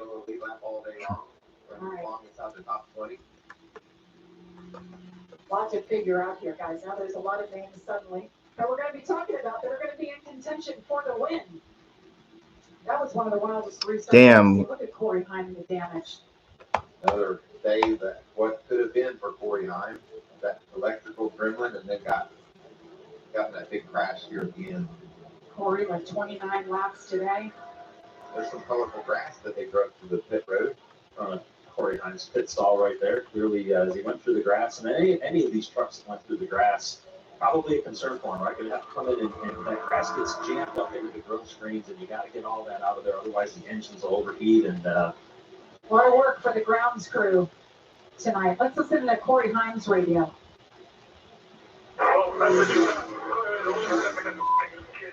Slow down, go into the restart zone, and then never shut up. I mean, we gotta work on that, dude. That's exactly what we saw, Regan. Just the two leaders decided not to go at the line, and that has to be communicated back to your teammate of when you're going to go. And Corey just didn't feel like that his teammates sped up when they started to go into the restart zone. Well, and I even think to take it one step further there, felt like he slowed down. Right, and the rule is you are supposed to maintain your speed. There's a specific speed they want you to maintain. And look at this list of trucks that were involved in this wreck. Just a huge pile of JT. Yeah, good job. Took out all three. You annihilated 3 of the 5 Tricon trucks. And of course, you know who's the best running? The 5 and the 1 of all drivers. Let's see. Is our current top 10 as we get ready to decide who's going to win this race here in Michigan. Holy cow, we've got new players all throughout the top 10. Who's the highest running Tricon truck? Because of everything that's gone down. Yeah, the leaderboard's all messed up, so. Let's listen to Gio. Oh, yeah, Lawless Allen is the highest running Tricon truck. I hope.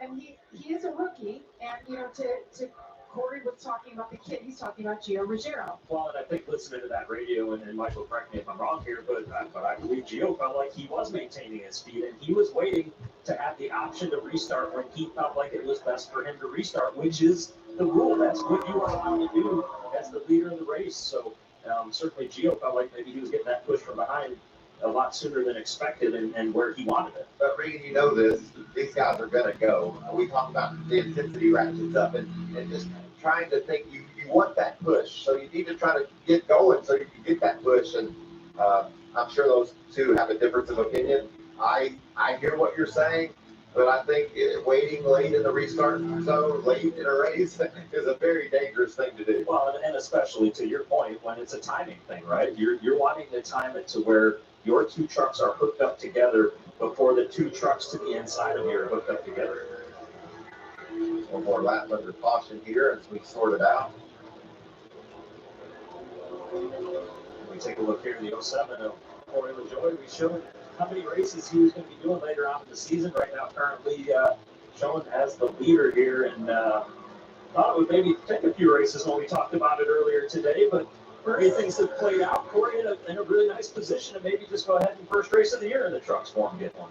First of 9 races scheduled for Corey LaJoie, who's doing double duty. He's a broadcaster over on Prime for the Cup races. Right behind him is Dawson Sutton, doing a nice job.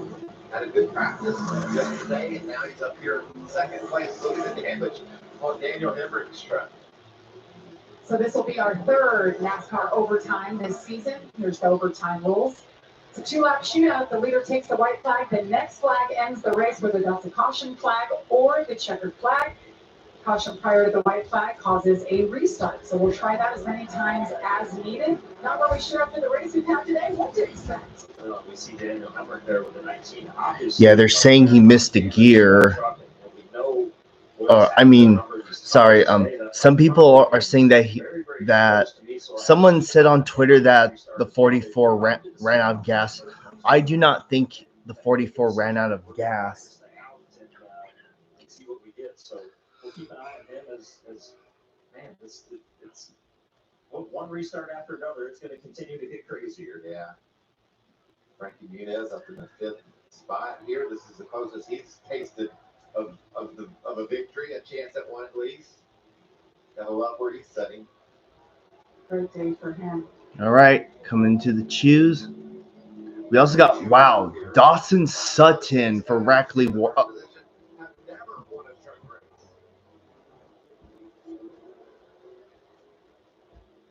to get good. We saw Daniel Hemrick back in the Truck Series since 2016. He's in that 19 and victory lane for the first time ever. 4 months ago at Martinsville. How about those numbers?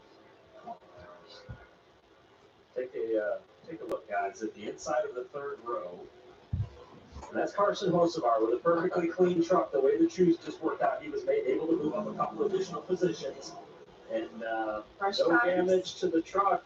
He's looking pretty good right now. I don't want to sound crazy, but would you almost make him the favorite of this little 2-lap shootout? Wow, we got Spencer Boyd up here, up in the top. Is he spent the most time up front today of the trucks that we're talking about right now on restarts, so he understands the moves he can and can't make.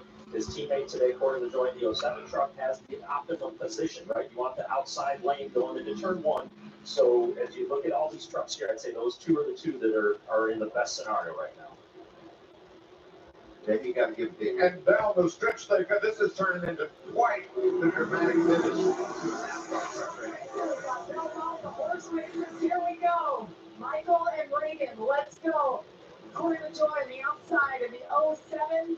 And another rookie, Dawson Sutton on the inside. All right, coming to the first attempt at overtime.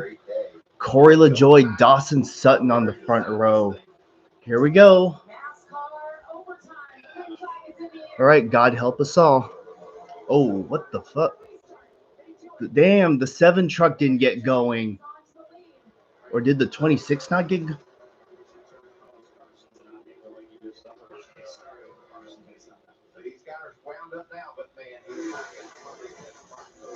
Oh, Lawless Allen into the wall.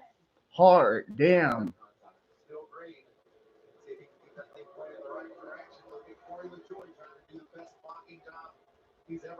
What the fuck? Hemrick's in the wall. Caution's out.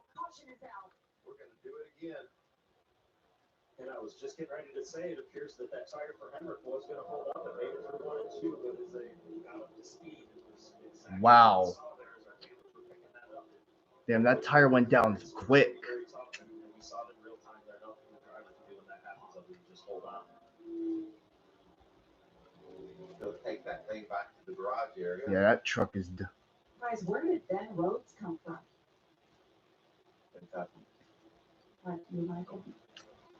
Jesus yeah, his fuck. was in practice, and he's just kind of been there plugging away. You know, that's the sign of a championship team and great leadership from crew chief Rich Lucius. No. Dude, no. How the fuck did the? I think the same thing must have happened to Wallace. Yeah, I didn't think so. Look, and Finger, you are not the leader when the caution came out. Having that issue, Michael, but as you guys are talking about Ben Rhodes, I mean, that truck was torn apart as of last night, right? The right side of it was completely being repaired. And Yeah, get your asses back in line. I didn't think you had that. And see him doing what he's doing now. Yeah, I didn't think so. Damn, that 19 hit the wall hard. It's kind of odd for the 19 to get a DNF. Fuck.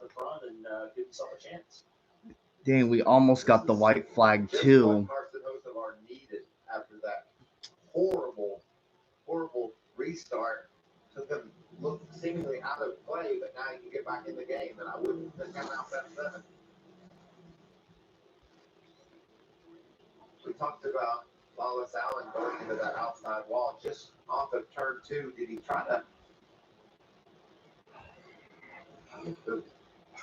Right there, you see the 9 of Grant Enfinger come down just a little bit, and as he came down to clear off, it just turned Lawless as he tried to correct it, turn head first with the right front to the wall. Oh wow! Oops, didn't mean to do that. Just had an issue there. Here's what happened to Daniel Hemrick. Oh yeah, the tire just blowing apart. The 19s. Yeah, that left front came apart quick.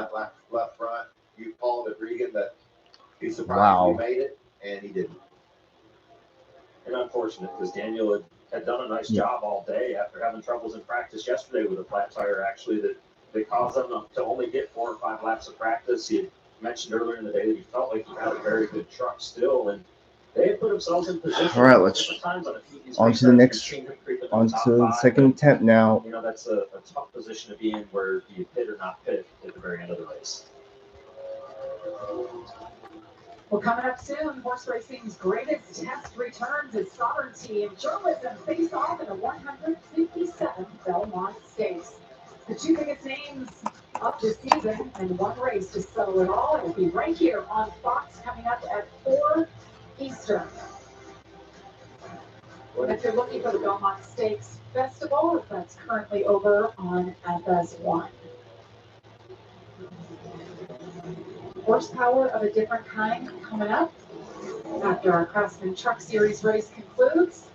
Who is going to win this, guys? Regan? I think every time we think we know who's going to or want to make a prediction, something crazy happens, Jamie. I still like the position that Court of the Joy's in right now.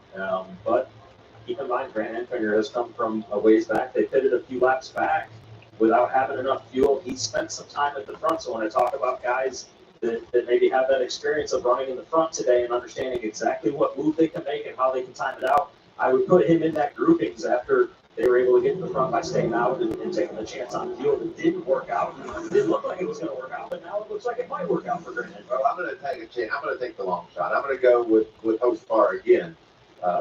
He's going to have better trucks in front of him. I talked about some of the inexperience that was up near the front he had to deal with. He's going to have better trucks in front of him. There he is in that 7.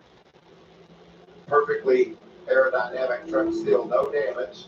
I think he can get it done. I know that sounds crazy, but let's see how close he can get it done. And really just the turn of events over the past 15 laps of this race, right? And you know, the amount of moments that we've seen, stages that we've seen, scenarios where guys have gotten, you know, either had trouble on the restarts or whatever it may be. It has completely shifted what we're watching on track right now. And you know, what we thought we were going to be talking about right now is a whole different cast and crew. And that means opportunity, right? We've looked at the points a couple different times today, and maybe somebody like a Dawson Sutton, if he can find his way up in to the leader spot somehow, that may be his only way to make the playoffs right now based on where he is in points. So guys would be willing to take some big chances. Ben Rhodes would also fall in that category right now. We're going to make another lap before we choose. The choose will have a whole lot to do with Carson Hocevar's opportunity for success, who goes where, how he picks the different lane. They continue to work on the 11th truck with Corey Heim. There's a lot of problems with that right front. Ross Chastain, gosh, so many good trucks out. Daniel Hemrick taking that ride to the infield care center after losing the left front.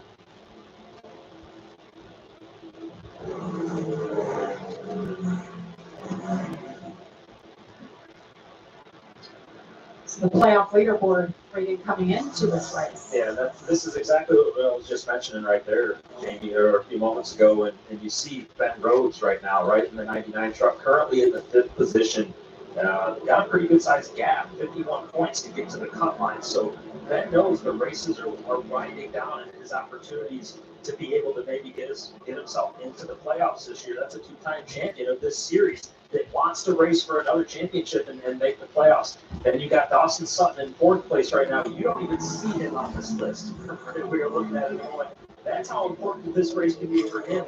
And being inside that top 5, and as crazy as these endings are getting, or this race has gotten at the end, I just got to believe that those two guys in particular are going to be doing everything they can right here. The win in you're in format rewards that for sure. Rajah Caruth saw it last week as we're coming to the choose. Yeah. Who goes where?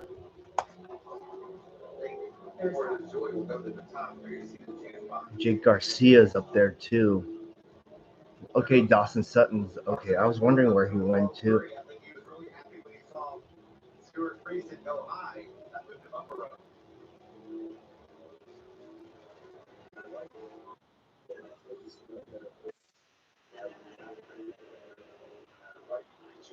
Truck.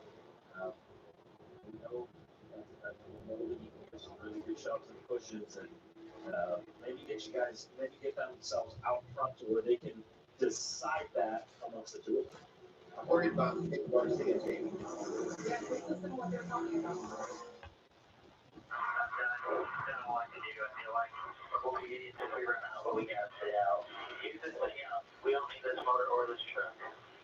Well, that's why I'm concerned. He has Yeah, Nick's truck race is Pocono. gas tank than anybody else in this field right now. That could mean a sputter on this restart, and we know how That's not good. that could be for not only Jake, but for the rest of the field who's going to be pushing so hard. Corey LaJoy in the 07, just his 6th career Truck Series start. He's been a Cup racer for many years. Never won at this level. What a cool moment that would be for him. Jake Garcia, we just heard from. Winning you're in. There's so much on the line here. It's our 2nd attempt at a NASCAR overtime. I just hope that 13 doesn't sputter. All right, 2nd attempt at NASCAR overtime. Here we go. Here we go. Don't screw up the restart. If 13 doesn't sputter, we're good.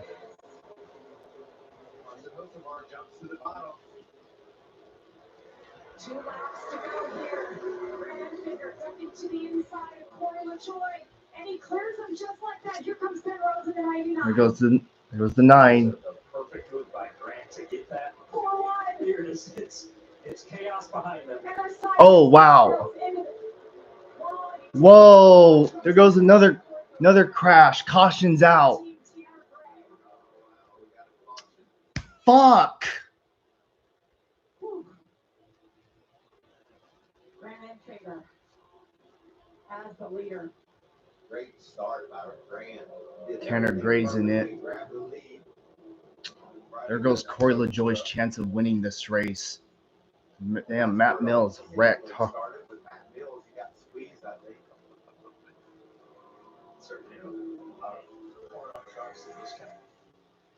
Once somebody up in the front when they're packed up like that. And that 42's done.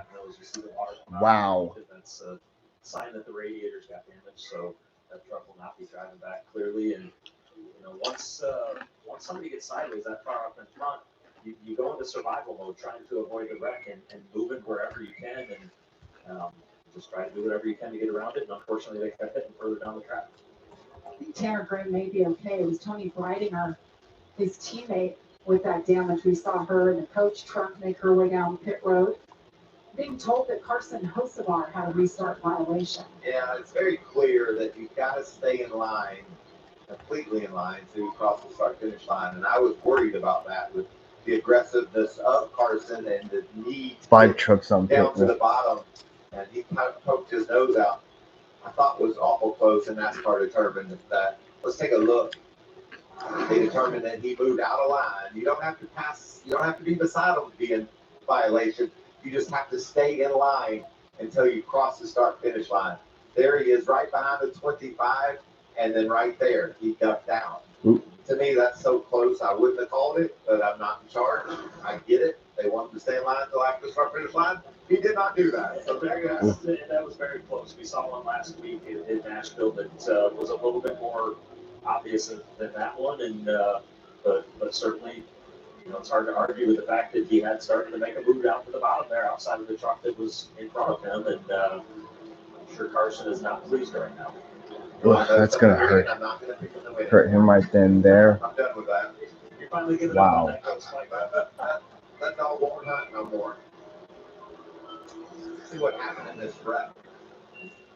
There you said it, Jamie. 4 wide. And you see Matt Mills inside of the 88 truck. Look, there's nothing wrong with going hard for position, but Just squeezed. yeah, there was another crash. The 42 got turned on the backstretch, and the 91 5. I thought it was Tanner Gray for a moment. Yeah, he squeezed through there, did he? Oh my goodness. Clean truck after all that. Looks like the 07 truck's going to remain in second, so he's not completely out of this. Yeah, it wasn't locked. Oh yeah, the 07 can get him back on the restart. Trying to get back up in there, and part of what happens there. Look at Majeski. Damn, Ty Majeski slipped through there. Part of what happens there is you know that if you don't get back up, you're going to lose 3 or 4 spots by the trucks on the outside. And we've talked about it all day long. That those, and Michael, you've said it numerous times, that that it was going to become a game of less than inches. Yes. At the end of the race, and the spotters were going to call it tighter. The drivers were going to ask for more out of the mirrors, and that's exactly what happens when we see a scenario like that.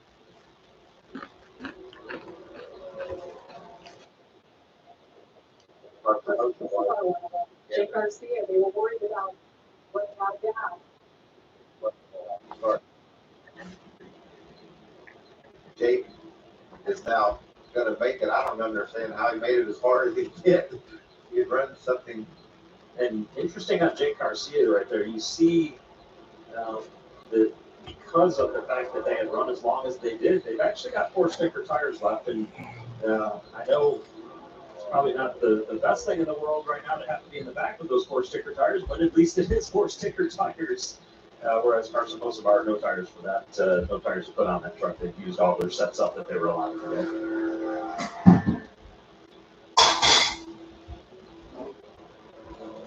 Just limping around under caution, trying to get the track cleaned up. These are the guys that were in Tony Breidinger, Tanner Gray, Matt Mills, Jack Wood, all involved in that mess off turn 2. So this will be our 3rd attempt at NASCAR overtime. Again, it's unlimited as long as they don't take the white flag. Once they take the white flag, the next flag will end the race. Well, we talked early in the race, Regan, as the laps wind down, these truckers just get more and more aggressive, start pushing harder and harder. And Grant Henfinger with a perfect restart here. It's a great start, and then just uses his momentum to swing to the bottom. That Michael was such a well-timed move, because if he does that just a little bit later or a little bit sooner, he may not have the opportunity to clear the 07 of Corey LaJoie off of turn 2 right there, and that allows him to actually dictate on the choose as we come to the choose line, or choose cone, excuse me, here in just a moment. Let's see where you go. Oh. Oh. Oh, damn. The Joy's good. Oh, shit. Oh, we got Luke Fenhouse up here. Oh, shit. Wow, I wasn't expecting our Pulsar to make it as far. Damn, we got 3 ThorSport trucks up here. Let's go. And we got Spencer Boyd and the Front Row Motorsports. I understand the bottom has not been working out, but if you can do it just right, you can slide yourself up. You give yourself an opportunity. Maybe the guy on the outside, has trouble on a restart. We've seen that, and you screw on the front row with that opportunity to try to come out. Maybe like Ben thought that Corey LaJoie was going to go low, and so he went high, but then at the last second, Corey went high, and it cost him. What a fast truck we saw Grant Henfinger have earlier. Remember, Regan, when he got out front? All right, let's try this again. And how about my boy Andre Perez in that 77? We've not really seen him up to the front to know exactly what he's going to be capable of. I think that's going to be the wild card here as we watch things. And we predicted a couple times that Corey was one of our favorites, but that was when Carson was our favorite. There's just so much happening at the end of this race that it's going to be a lot of fun here for this last 2 laps to see who can make the right moves and who can work with their spotter the best. I mean, to be fair, I do like all the drivers up there, so it's hard to choose. All right, 3rd attempt at overtime. Let's do this again. Better not screw it up.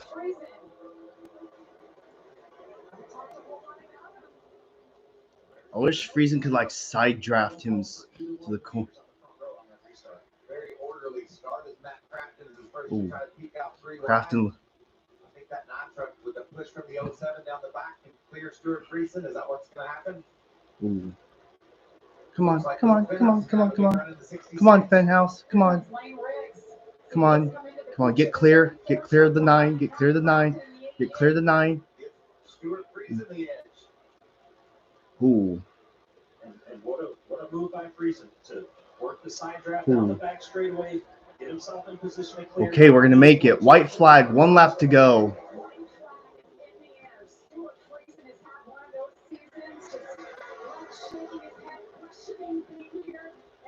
Come on, Luke Fenhouse. Get up there. Get his ass.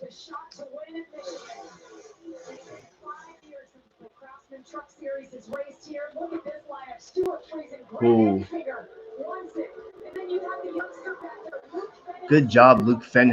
66, what a career day it has been for him. Holy shit. Off turn 4. The winless drought for Stuart Friesen ends. He wins Michigan. Woo! Ha ha! Let's go. Whoa. Holy shit. Stuart Friesen's done it. Fourth career win for Stuart Friesen. Wow. Holy shit. Position, and we got to look at that choose cone at the end of the race and really think back to that day. It's like, hey, they gave the most of it. Wow, how did he execute that? We didn't see the speed out of this truck all day, but when it mattered. Hey, at least LaJoy still got top 5. Hey, Andre Perez gets a top 10 too. How about that? And how about the pole sitter Luke Fenhouse finishing 3rd? Man, talk about keeping the truck clean. 72 race winless drought over. Well, wow. It was sidetracked back and forth down the back straightaway after that. Once he stayed even with him when they got to the back straightaway, that was the difference.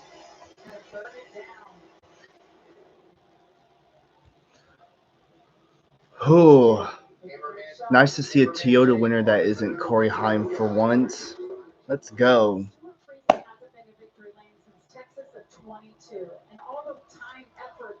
Damn, Hocevar came up short of a top 10. Yeah, that penalty hurt him. Oh. Just had so much hardship this year. So he goes down, he races dirt just to make himself feel better. Well, you know, I think it was after maybe Texas early in the season. Well, he said, I'm done. Stuart. I don't do this anymore. I'm not doing my job. And that just shows you how passionate, how much you care about what you get to do, what the opportunity to race the truck means. And let's go. Rebound from wondering if you want to quit to standing in victory lane in Michigan. How about that? Niagara on the Lake, Canada is where he is from. A lot of Canadians come out to this race. What a moment. The fans turned out. They got a show. Took us a while to get there here with the closing laps, but we did it. Oh, Canada. Take that helmet off, run up the track, and pick up that checkered flag.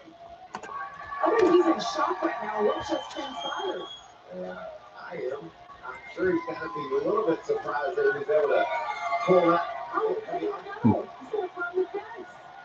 Whatever shock he's in, he's still got a little bit of energy left to get up. Yeah, he's not as washed up as you think. That was a long race, much longer than anticipated. Well, thank you, Eric, for stopping by. Hope you at least enjoyed this. Could have been worse. Wow. Yeah, for those who are saying Friesen's washed up, maybe he's not as quite as washed up as you folks think he is. Yeah. I'll take a Friesen win any day. I don't care what anyone else says. I don't even know what to say. Thank you to Chris Halmar, Mohawk Northeast, TRD, all the great product sponsors, all these badass race fans. I know there's a lot of Canadians. Wow. Let's go.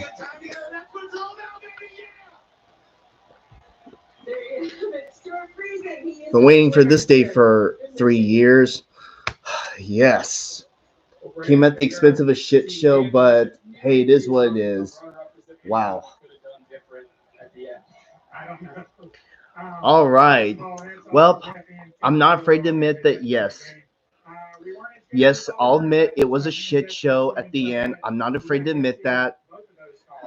But at the end of the day, Friesen got done, got his first win in 72 races. Gee, maybe he's not as quite as washed up as people think he is, as I've already said. I mean, I know he wasn't the best truck, but that's besides the point. And Finger was probably the best truck next to Hocevar, maybe. So, yeah. And damn, Corey LaJoy, he may have choked, but at least he still got top 5. Damn, 4 Thor Sport trucks finished in the top 10? Shit. And how about Luke Fenhouse finishing 3rd? Wasn't expecting that. And Andre Perez, 9th. Let's go. And damn, I was hoping Gio Ruggiero would get the win. Damn. And Frankie Muniz, okay, 14th, not bad. Could have been a lot better, but it is what it is. And yes, host of our 11th, Tanner Gray, Corey Heim, 18th. Well, at least the Cup guy didn't win, so I'll take that. So, yeah. And damn, what a shame for Raja Karuth, too. Well, it's just another one of those days, that's for sure. Well, I hope the Cup race will be a lot better. That's for sure. Well, that's going to do it for today. I hope y'all enjoyed today's race. And with that, I'll see y'all next time. Until then, have a good one and stay safe, everyone. And again, thank y'all for the birthday shout-outs. I really appreciate it. And I know there'll be more tomorrow. All right, y'all.